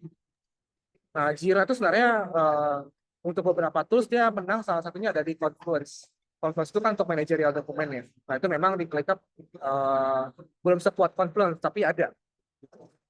Belum sekuat, tapi ada. Bisa next slide. Nah ini dia nih kira apa penjabaran tentang ClickUp. Task hierarchy. Hierarchy itu kita bisa susun semau kita, semaksimal kita. Makanya tadi saya bilang semua divisi bisa pakai ClickUp. Kalau Jira cenderungnya harusnya ke tim engineer atau enggak tim ticketing, customer support. Nah itu Jira. Nah, kalau di ClickUp semua itu ada di semua itu udah ada di ClickUp. Nah, dengan cara apa? Dengan cara menetapkan hierarki ini. Oh ternyata divisi kita bikin dalam bentuk space. Space itu saya dalam ClickUp ya kan ada workspace, ada space, ada folder, ada list, baru task. Nah semua itu kita bisa rename semua kita bisa define sesuai kebutuhan. Lalu kita bisa custom view. Tadi kalau custom field itu ya kolom-kolomnya di Jira juga bisa. Tapi kalau custom view kita bisa buat sebanyak mungkin dan kita bisa plotting nih view untuk developer mana, view untuk QA yang mana, view untuk ini mana. Nah, itu semua kita bisa plotting. Dari segi akses juga kita bisa kontrol. Makanya lebih gampang. Collaboration tools. Nah, kalau beberapa startup atau perusahaan yang memang udah lama pakai Jira ya, biasanya mereka akan pakai Jira, tapi nanti combine lagi nih untuk komunikasi internal pakainya apa? Pakai Slack atau nggak Discord. Ya kalau teman-teman mungkin kenalnya Discord pasti seringnya. Nah, Slack juga sama. Slack itu mirip dengan Discord. Nah, sedangkan di ClickUp itu sudah ada juga fitur yang namanya chat, ClickUp chat, gitu. Nah, konsepnya mirip sekali dengan Discord. Jadi kita bisa bikin kamar, bikin grup, lalu kita bisa bikin diskusi secara online. Kita buat room ya untuk meeting online, juga bisa di situ semua. Jadi satu tools itu untuk udah beres semua. Yang penting kita siapin internet aja, udah. Terus berikutnya automation. Nah, automation ini kita bisa membuat robot ya. Artinya ketika event sesuatu tertrigger, artinya dia akan melakukan perintah apa? Contoh, misalkan task dikerjakan programmer sudah selesai. Artinya berikutnya apa? Di-review sama tim QA. Nah, kalau tim QA mereview, berarti kan nanti harusnya tim QA dapat notifikasi dan disuruh isi apa misalkan, atau kolom-kolom yang harus berubah siapa. PIC-nya tadinya developer, task-nya ya, penanggung jawab dari developer berubah menjadi QA. Berarti artinya sekarang tugasnya QA untuk nge-testing, sampai akhirnya bisa rilis. Gitu. Selanjutnya, next slide.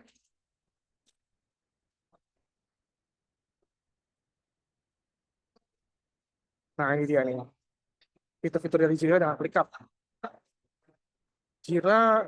Jira mendukung Scrum, Kanban, Hybrid. ClickUp, Scrum, Kanban, Hybrid, dan Gantt.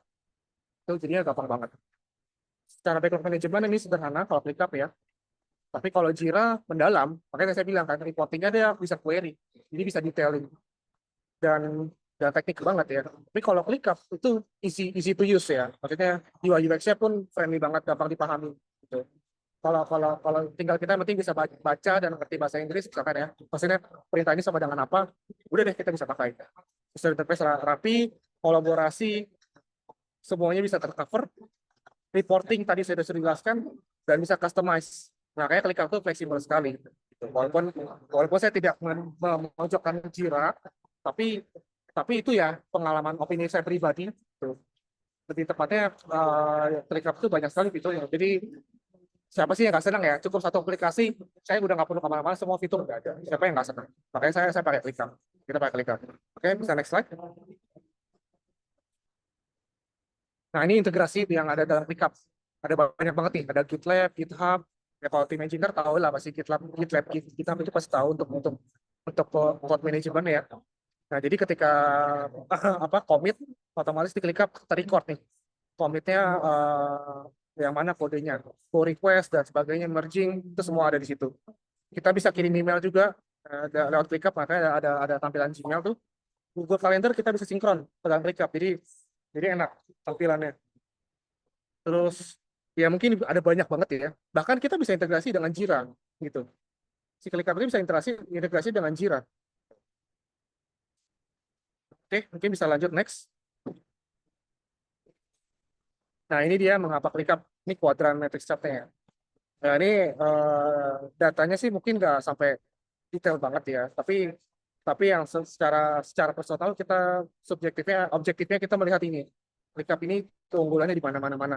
Kalau untuk sales kayaknya nggak bisa pakai Jira, pakai ClickUp bisa. Gitu. Dan selanjutnya. Next slide. Nah, ini dia keunggulan ClickUp. Nah, karena kita topiknya ClickUp, pertama apa integrasi yang luas. Dia bisa integrasi ke banyak platform. Banyak banget. Jadi kalau teman-teman mau ngulik nih pakai ClickUp, oh integrasinya cek apa aja sih? Nah, bisa dicek nanti di dalam halaman integration ya. Terus ada dukungan AI, ya sekarang kan lagi trending ya. ChatGPT, OpenAI dan sebagainya. Di ClickUp sudah ada namanya ClickUp Brain atau ClickUp AI. Nah, situ kita bisa membuat tugas, kita bisa membuat artikel ya untuk tim konten, tim digital marketing itu semua bisa bikin itu di dalam ClickUp, multi cross platform. Nah, multi cross platform ini kita bisa akses di mana aja dari laptop. Laptop itu bisa dua ya, bisa browser, bisa kita install dalam desktop. Nah, itu preferensi.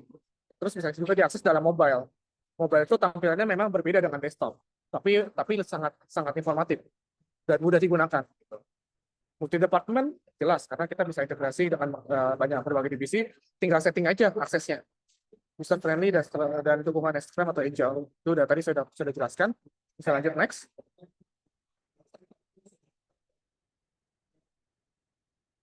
Ya, mungkin selain dari saya mungkin cukup gitu ya. Saya sih pengen banget ya banyak cerita terkait ClickUp, pengalaman kita. Ya mungkin kalau teman-teman buat yang interest nih dengan apa yang kita jelaskan. Jadi kalau follow aja IG kita, follow aja TikTok kita. Nanti biasanya kita atau kalau grup yang ada community itu kita bisa update nih kita ada event, bisa ikut lagi, join lagi. Jadi sekian penjelasan dari saya kembalikan ke dalam moderator bisa dibantu. Terima kasih ya semua teman-teman. Selamat sore. Oke, terima kasih untuk Pak Leo atas pemaparannya. Nah, sekarang kita akan masuk ke dalam sesi Q&A. Nah, tapi sebelum masuk ke sesi Q&A, aku mau review sebentar nih. Aku mau review dulu. Tadi kita udah dengerin nih tentang fitur-fitur ClickUp yang keren-keren banget nih, teman-teman. Nah, untuk teman-teman semua, teman-teman mungkin bisa coba pakai nih, karena ClickUp itu bisa teman-teman install, mungkin teman-teman bisa coba pakai untuk project management teman-teman semua. Nah, tapi kalau misalkan masih bingung cara pakainya, masih belum mengerti cara pakainya, teman-teman boleh langsung aja datang ke kita karena di sini dari Rimba, kita ini open untuk ClickUp Consultant. Jadi untuk teman-teman yang pengen mengulik lebih jauh, pengen mengulik lebih dalam atau pengen langsung pakai nih si ClickUp-nya, teman-teman boleh langsung aja hubungi Instagram kita di ClickUp Indonesia. Oke teman-teman, kita sekarang akan langsung aja masuk ke sesi Q&A. Nah, tapi teman-teman, sebelumnya mohon maaf dari kami karena keterbatasan waktu, mungkin kami tidak bisa menjawab semua pertanyaan. Nah, jadi speaker kami tadi sudah memilih nih beberapa pertanyaan yang akan diprioritaskan untuk dijawab. Dan untuk teman-teman lainnya, Bagi yang belum terjawab, kami mohon maaf, namun bila masih ada waktu, kami akan berusaha untuk menjawab semua pertanyaan. Oke, kita langsung aja move on ke pertanyaan pertama. Ke pertanyaan pertama, aku mau baca pertanyaan dari Kak Asnah. Pertanyaannya gini, sore Kak Naufal, jika bicara tentang metode Moskow, rasanya memang bisa menjadi solusi sebagai penanganan skala prioritas. Namun ini juga bisa menjadi trigger disappointment bagi beberapa anggota tim yang sudah memberikan opini, namun opini mereka berujung pada kategori will not have yang berimbas pada turunnya produktivitas mereka. Karena opini mereka yang ibaratnya mereka sudah sampaikan malah dicuekin. Ini terjadi pada kondisi di tempat saya. Bagaimana ya cara menetralisir hal seperti ini agar kebutuhan tim tetap bisa terjaga karena bagaimanapun seluruh anggota tim memiliki beban kerja yang sama dalam menyukseskan proyek bersama-sama. Nah, mungkin pertanyaan ini akan dibantu jawab oleh Kak Dwira. Nah, ini aku rangkum sedikit ya teman-teman, biar teman-teman bisa ngerti pertanyaannya itu gimana sih. Nah, dengan tadi kita kan udah jelasin tentang Project Moskow nih. Gimana sih kalau misalkan tim kita udah kasih usulan tapi malah kayak, oh jadinya statusnya won't have, oh usulan gue jadinya nggak dianggap nih, jadi mereka kerja itu jadi ogah-ogahan. Gimana sih Kak Dwira solusinya gitu? Oke, terima kasih Kak. Mungkin saya izin menjawab ya dari pertanyaan dari Kak Aisnah ya. Oke, mungkin poin ya atau masalah seperti ini sering banget ya terjadi di mana biasanya kita melakukan meeting atau mendelegasikan pekerjaan dan sering banget nih, wah ini kayak seperti nggak penting deh, atau misalkan wah ini kayaknya bagusan yang ini dulu deh. Nah, biasanya cara-cara seperti ini balik lagi sih ya, kalau misalkan kita sebagai project manager, kalau saya sendiri pribadi itu melakukan pendekatan secara pribadi pastinya. Artinya jangan jadikan tim itu sebagai staff kita gitu, tapi jadikan dia sebagai teman kita juga. Artinya kita mesti bagaimana caranya kita mesti komunikasi ke mereka. Kenapa sih poin ini menjadi lebih besar? Kenapa sih ini menjadi hal yang wajib kita utamakan gitu. Kasih mereka edukasi, eh, kasih mereka edukasi dan kasih mereka pengertian gitu, karena balik lagi ya, seorang project manager itu bukan memerintah saja tapi juga menjaga komunikasinya, menjaga juga hubungannya, dan juga bagaimana cara dia mendelegasi pekerjaan gitu. Mau sebagus apapun toolsnya, pastinya mau sebagus apapun SOP yang dibuat, tapi komunikasinya kurang bagus dan juga hubungannya kurang bagus antar project manager dan timnya juga, ya itu ujung-ujungnya nanti timnya tidak ada respect gitu. Balik lagi ya, berarti poin di sini kan balik lagi masalahnya adalah ke human-nya atau tim kita gitu atau staff kita gitu. Balik lagi kita harus menjelaskan kenapa sih ini penting gitu kan. Tekankan ke tim kita kalau misalkan ini tuh memang penting dan ini mencerminkan ide utama gitu.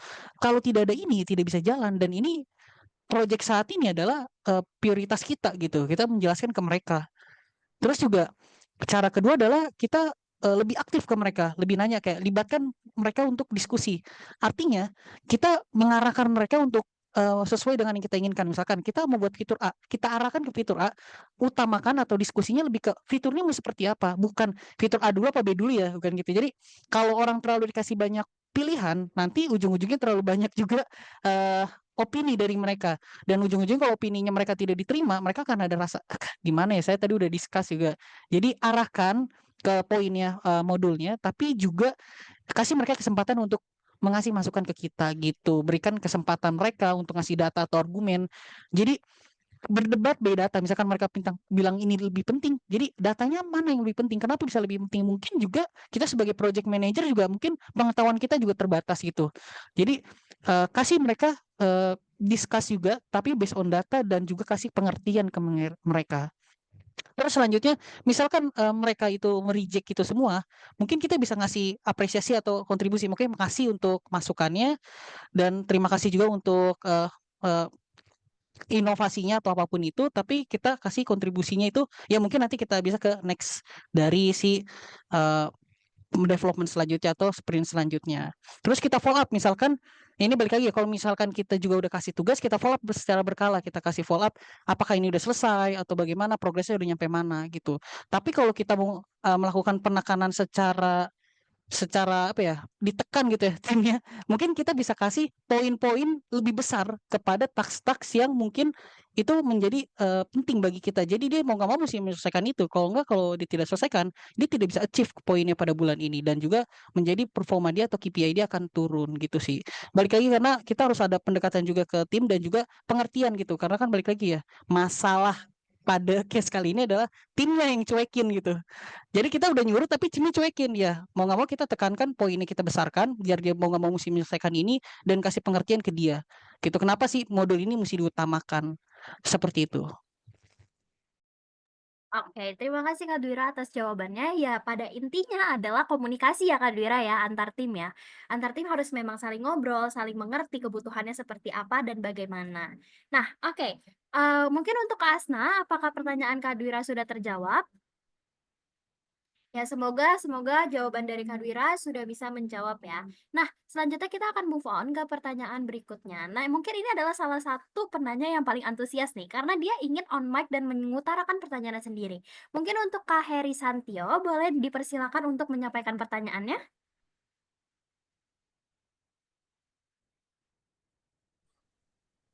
Halo, terima kasih Mbak Mesya.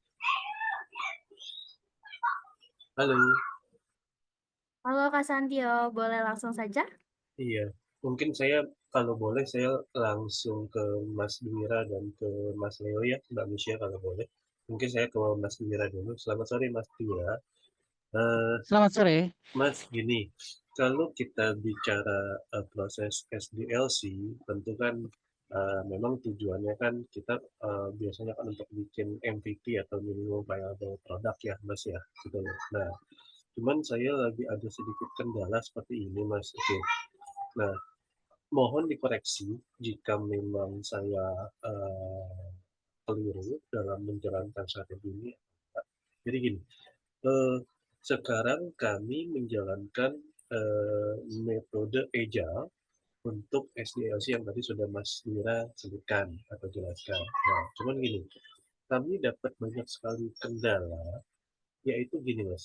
Yang pertama adalah, eh, ya saya buka-bukaan aja ya, eh, cost pada SDLC, terutama ketika kita memakai metode Agile ini cost-nya tuh initial cost di awal tuh memang jadi gede banget nih Mas. Dan jadi ya jadi pertanyaan lah sama sama manajemen atas gitu ya.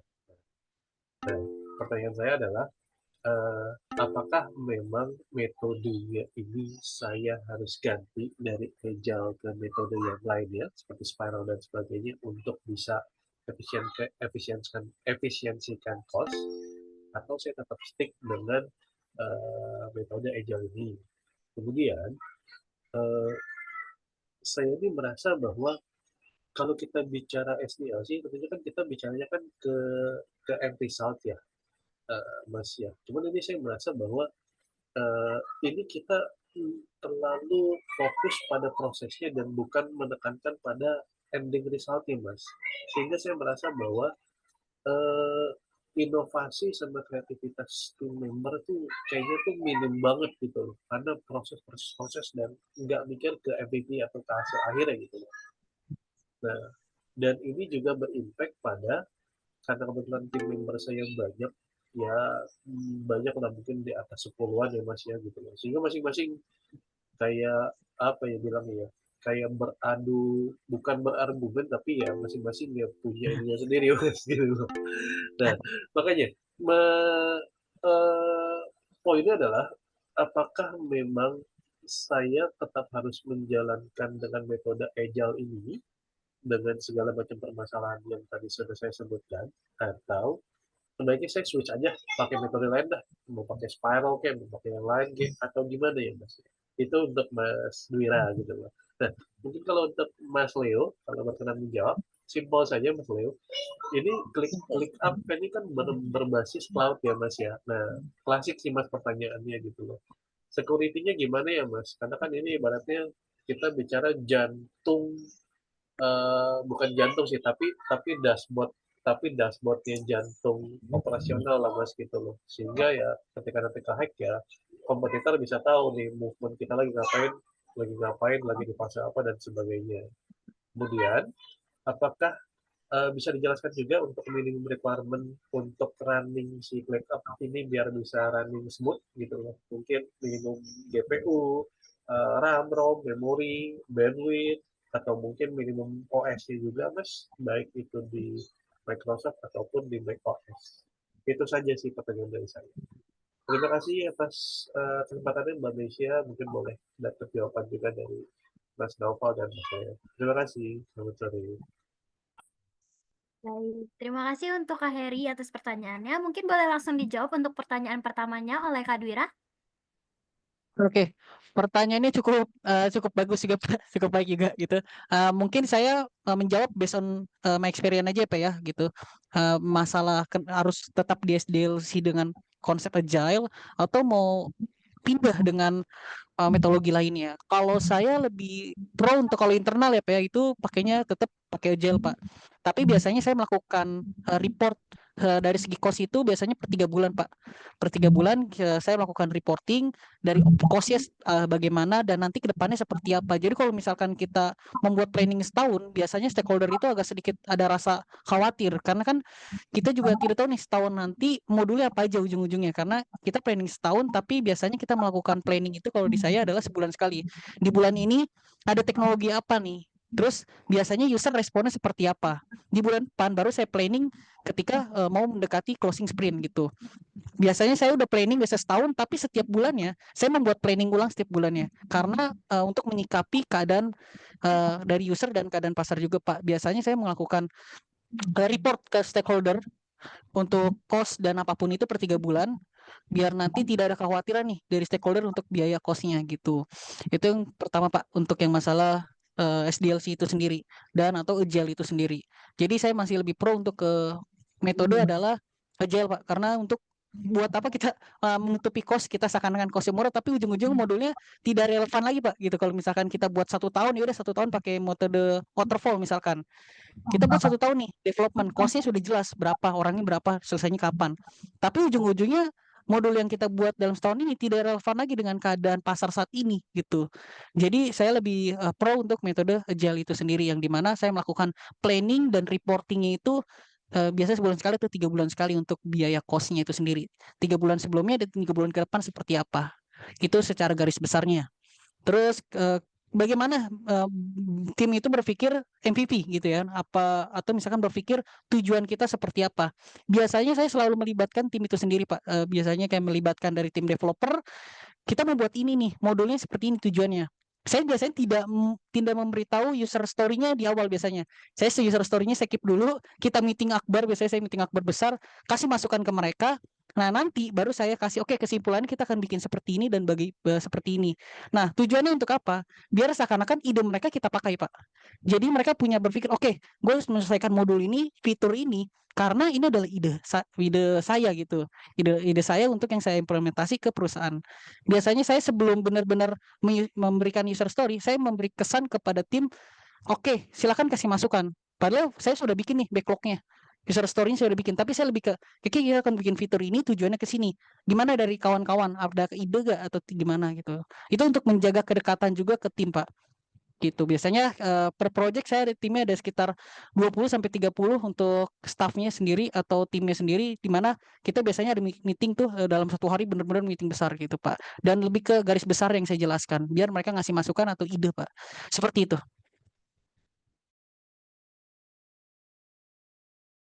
Oke, terima kasih Kak Dura untuk pertanyaannya. Semoga dari Kak Heri itu pertanyaannya sudah menjawab ya Kak Heri. Nah, selanjutnya kita akan lanjut ke jawaban dari pertanyaan kedua. Mungkin akan dibantu jawab oleh Pak Leo.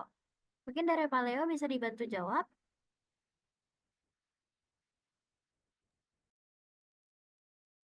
Ya,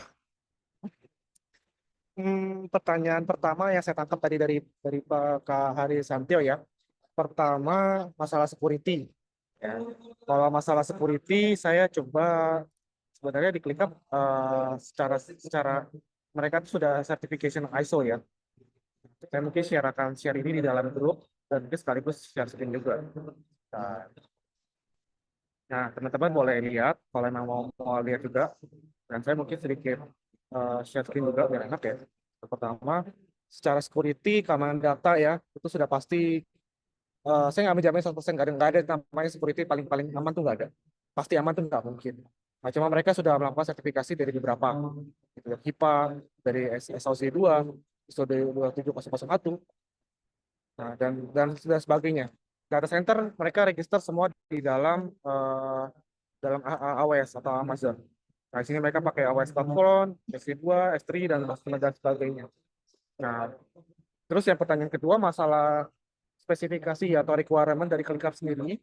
Sejujurnya saya lagi nyari tadi ya, belum ketemu ya. Tapi kalau based on experience, harusnya dengan spesifikasi minimal i3 lah ibaratnya ya. i3 itu sudah nggak masalah pakai ClickUp. Tapi kalau Pentium kayaknya nih sekarang mau pakai apa kalau Pentium ya. Gitu. Tapi kalau ngomongin ngomongin Intel i3 atau AMD yang setara ya, AMD berarti apa ya, 3 ya, spesifikasi 3 itu ya, itu masih oke. Jadi dari saya apakah cukup menjawab? Gimana Pak Heri? Apakah sudah menjawab jawabannya?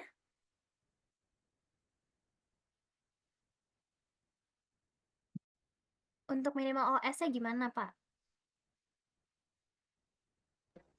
Oh, minimal OS.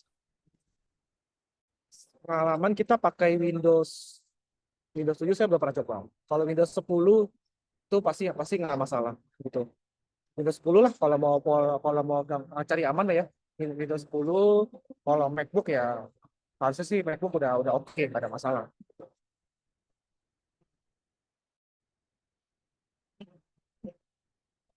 Ya, sama-sama Kak Hari. Oke, sepertinya sudah menjawab. Ini ada satu pertanyaan lagi, kalau ya mungkin ini cepat bisa dibantu dijawab. Bagaimana dengan Linux? Linux ya. Linux saya belum pernah pakai. Jarang, soalnya kan jarang pakai. Tapi harusnya bisa-bisa aja. Karena kan web based ya. Web based artinya kita tinggal yang penting internet sama browser. Aman-aman aja sih gitu. Kalau nggak masalah OS. Gitu. Oke, semoga menjawab ya untuk Kak Arfan. Nah, untuk menghemat waktu, aku izin untuk langsung move on ke pertanyaan berikutnya. Nah, pertanyaan berikutnya aku pilih dari pertanyaan dari Kak Lina. Di sini pertanyaannya adalah, Kak Leo izin bertanya, untuk tampilan UI di ClickUp ini bagaimana ya? Kami pernah pakai TPM software lain yang malah bikin bingung user, hingga akhirnya malah nggak jadi dipakai dan balik ke manual lagi. Apakah ada fitur time tracking dan komen di ClickUp ini untuk update status project? Untuk implementasi integrasi API ClickUp dengan apps lainnya, apakah bersifat pure white label atau bisa dibantu oleh tim Rimba nih? Adakah fitur AI pada ClickUp yang bisa membantu untuk digunakan untuk create workflow ataupun project requirement? Oke, ini kayaknya pertanyaannya uh, daging banget nih. Klik banget nih pertanyaannya nih. Oke, saya coba share screen aja. Oke, pertanyaan pertama tadi saya tangkap mana ya? Bagaimana dari Kak Luna tadi, sebentar. Oh, tampilan UI-nya UI di di ClickUp nih bagaimana? Oke, pertama kita lihat nih masalah contoh saya create list baru ya. List ya temporary lah ya. Aku nanti sedikit. Oke, ini pertama tampilnya polos nih ya. Cuma ada saya ini tidak priority. Saya bikin tas A ya, sampel aja ya. Terus terus saya mau nambah. Nah, secara ini kan UI kan kita bisa tambah kapan aja ya. Text field. Create, otomatis setelah create field baru saya bisa ketik text. Tapi ini kita ketik manual. Ini tampilan untuk field-field ini kita bisa tambah semaksimal semau kita. Mau seberapa banyak tuh nggak ada masalah. Formatnya juga ada banyak ya, ada location nih kalau kalau pakai apa koordinat ya. Koordinat Google Map itu tinggal upload aja di sini. Terus macam-macam ada label, ada drop down, misalkan drop down. Apa kategori deh, kategori. Jadi saya mau isinya apa aja. Oh, medium, thick. Ini tampilannya. Secara UI sangat-sangat visible. Kan kita bisa kasih warna ya. Ya kalau kalau suka warna-warni, kayak warna-warni, kan? Kalau nggak suka ya udah tinggal Saya bikin aja transparan. Tuh, terus yang kedua, tampilan berikutnya, selain kita fill kolom-kolom, kita bisa buat macam nih. Ada list, ada gancet.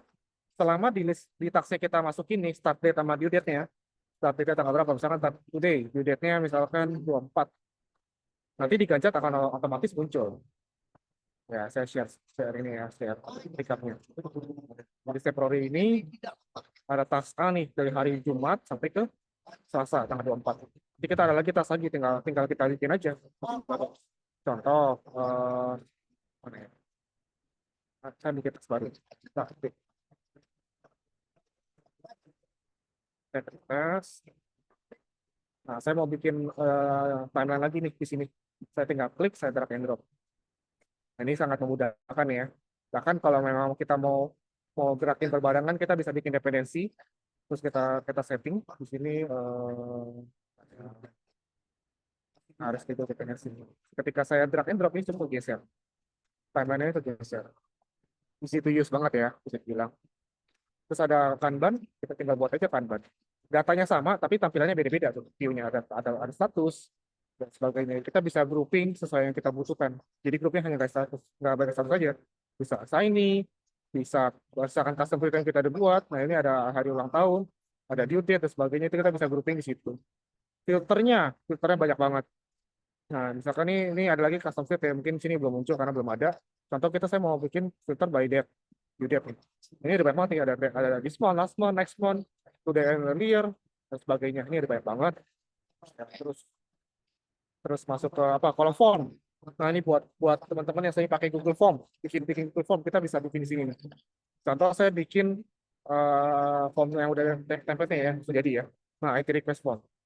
Nah, ini pertanyaannya udah ada, jadi kalau di preview nanti ketika dibuka linknya seperti ini, IT request form. Nah ketika saya copy link, saya applicable di dalam ini ya, di dalam saya tidak share screen. Oke, saya pindah ke sini.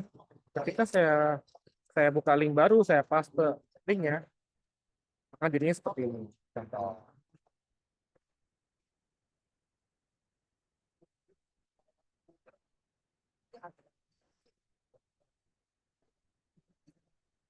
Nah, ini request form. Tadi udah dibuat ya. Ini semua kolom-kolom bisa kita custom ya, kita mau sesuai kebutuhan. Misalkan saya ngomong komplain,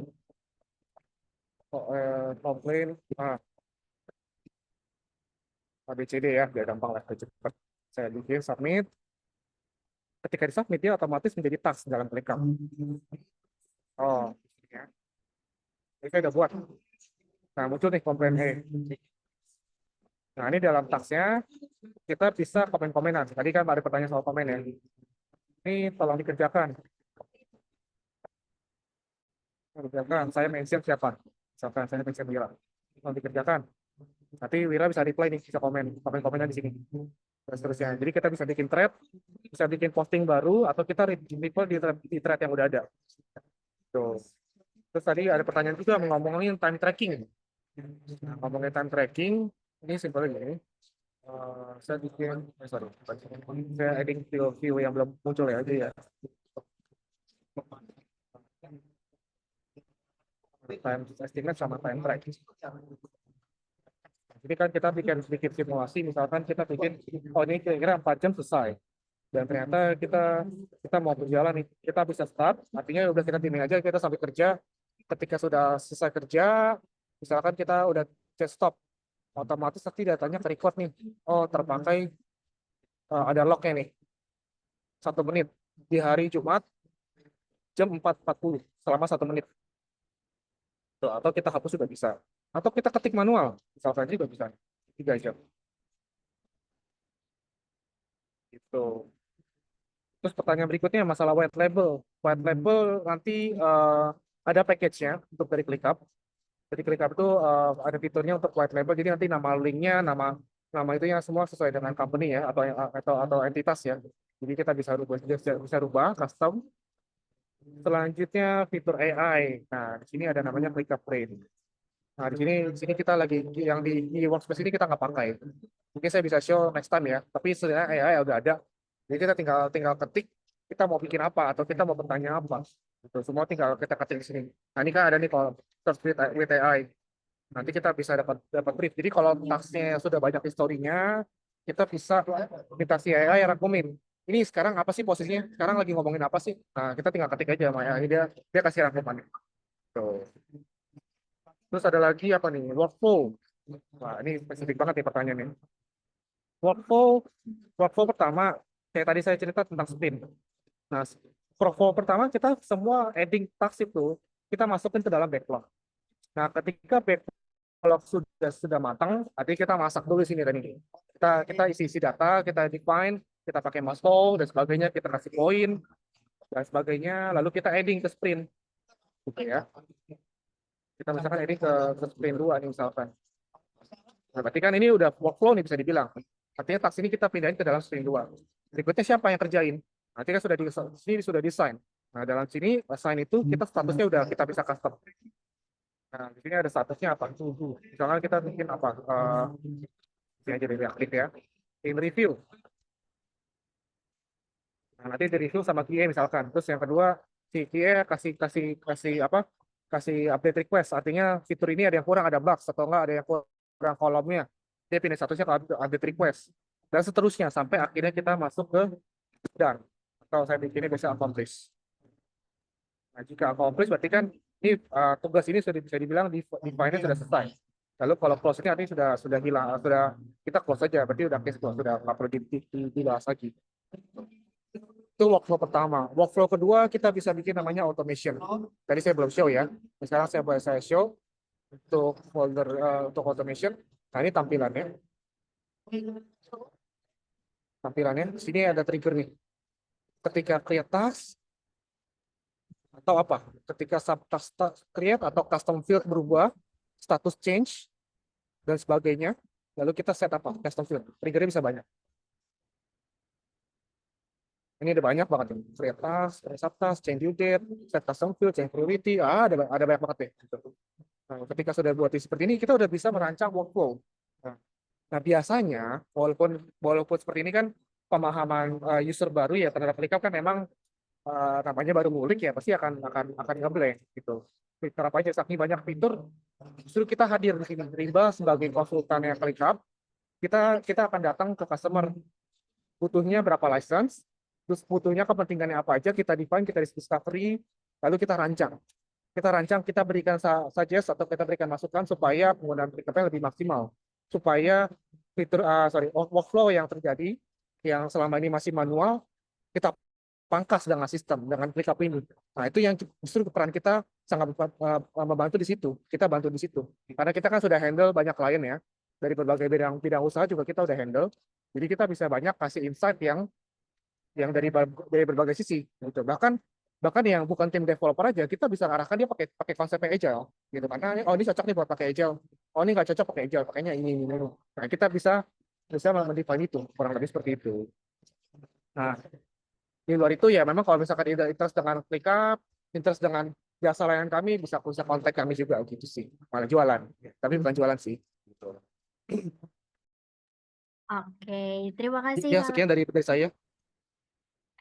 Terima kasih Pak Leo atas penjabarannya. Semoga menjawab pertanyaan-pertanyaan dari Kalina ya.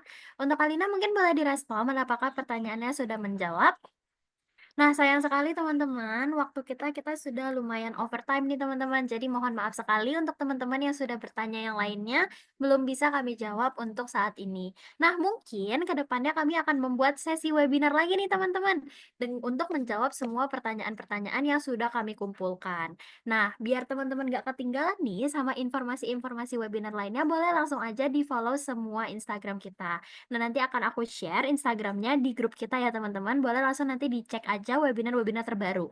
Atau mungkin di komunitas juga kita akan sering update tentang webinar-webinar berikutnya. Dan untuk berikutnya, mungkin kami akan menggunakan pertanyaan dari teman-teman semua untuk membuat webinar baru agar bisa menjawab semua pertanyaan tersebut.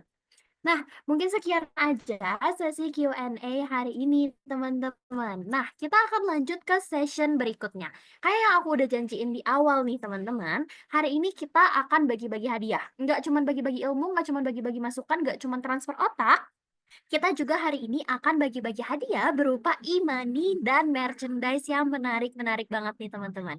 Boleh Kak Dwi dibantu untuk share screen spin wheel-nya? Nah, ada apa nih spin wheel begini? Jadi, kemarin aku udah mengumumkan nih teman-teman kalau misalkan kita ada sesi door prize. Nah, ini adalah nama-nama teman-teman yang udah ikutan sesi door prize kita nih. Kita mau ngucapin makasih banyak atas partisipasinya dan hari ini kita akan lihat kira-kira siapa sih yang yang beruntung dan akan mendapatkan e-money dari tim ClickUp Indonesia. Boleh langsung aja kita ke pemenangnya, boleh langsung aja di spin Kak Dwi.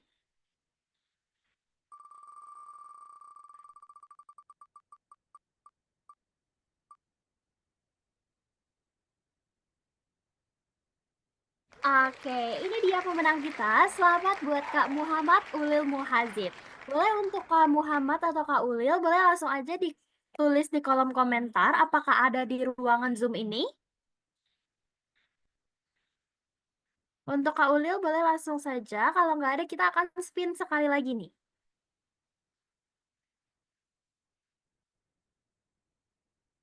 Oke, atau di raise hand aja Kak Ulil, gimana? Oke, ini baik aku cek Kak Ulil ada ya di webinar ini. Oke, selamat ya untuk Kak Muhammad Ulil. Oke Kak Dwi, terima kasih.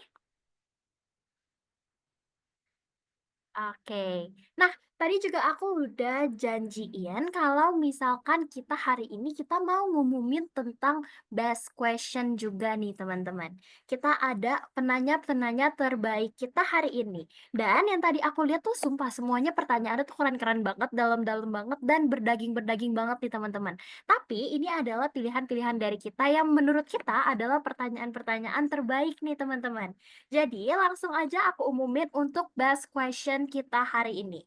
Best question kita akan terdiri dari 3 pemenang dan akan mendapatkan merchandise spesial dari ClickUp Indonesia. Untuk pemenang best question pertama, ada Kak Asnah. Kak Asnah ada di Zoom, masih ada di Zoom. Boleh di chat ya, di kolom chat. Dan aku lanjut pengumuman pemenang yang kedua adalah Kak Hari Santio. Kak Hari Santio, terima kasih atas pertanyaannya yang luar biasa sekali. Dan yang ketiga ada Kak Lina. Ada Kak Lina untuk pertanyaan terakhir. Boleh untuk para pemenang langsung di komen di kolom chat untuk mengkonfirmasi kehadirannya ya. Oke, semua pemenangnya sudah hadir di sini. Terima kasih banyak untuk teman-teman yang sudah bertanya.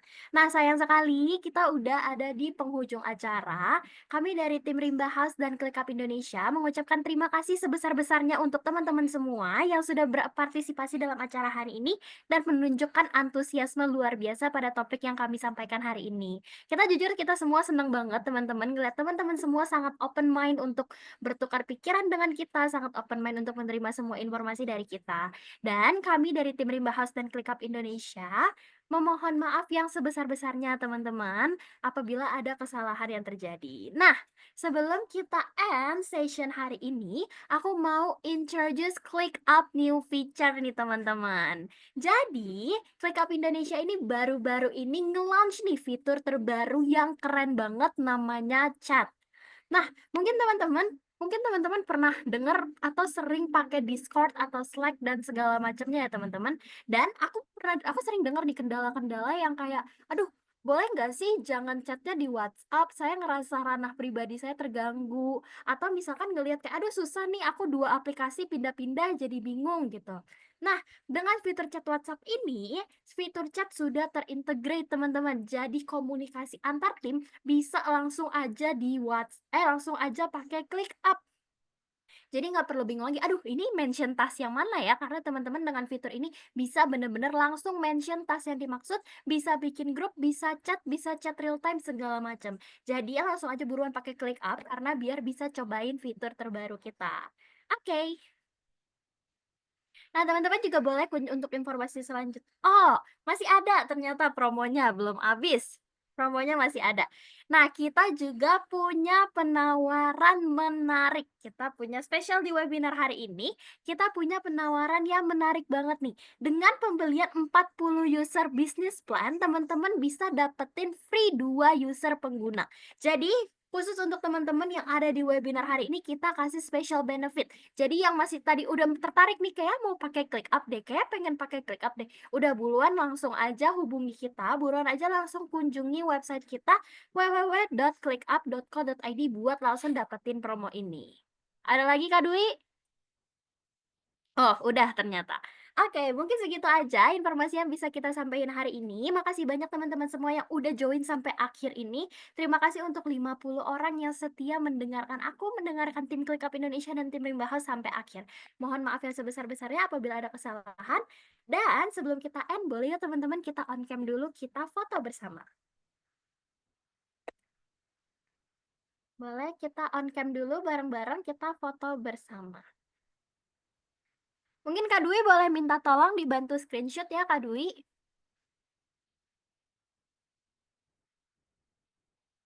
Oke. Oke. Oke. Udah siap teman-teman semua? Kita foto ya. Oke. 1, 2, 3. 1, 2, 3. Udah dapat Kak Dwi? Kita next ke slide berikutnya ya. 1, 2, 3. 1, 2, 3. Oke. Gimana Kak Dwi? Udah semua? Oke, udah ya. Oke, teman-teman, makasih banyak untuk partisipasinya hari ini. Ini adalah akhir dari sesi kita. Teman-teman sudah diperbolehkan untuk meninggalkan ruang Zoom ini. Selamat beraktivitas, selamat beristirahat, happy weekend, selamat Natal dan Tahun Baru semuanya. Thank you. Thank you, Mbak. Terima kasih. Terima kasih kembali. Thank you. Thank you.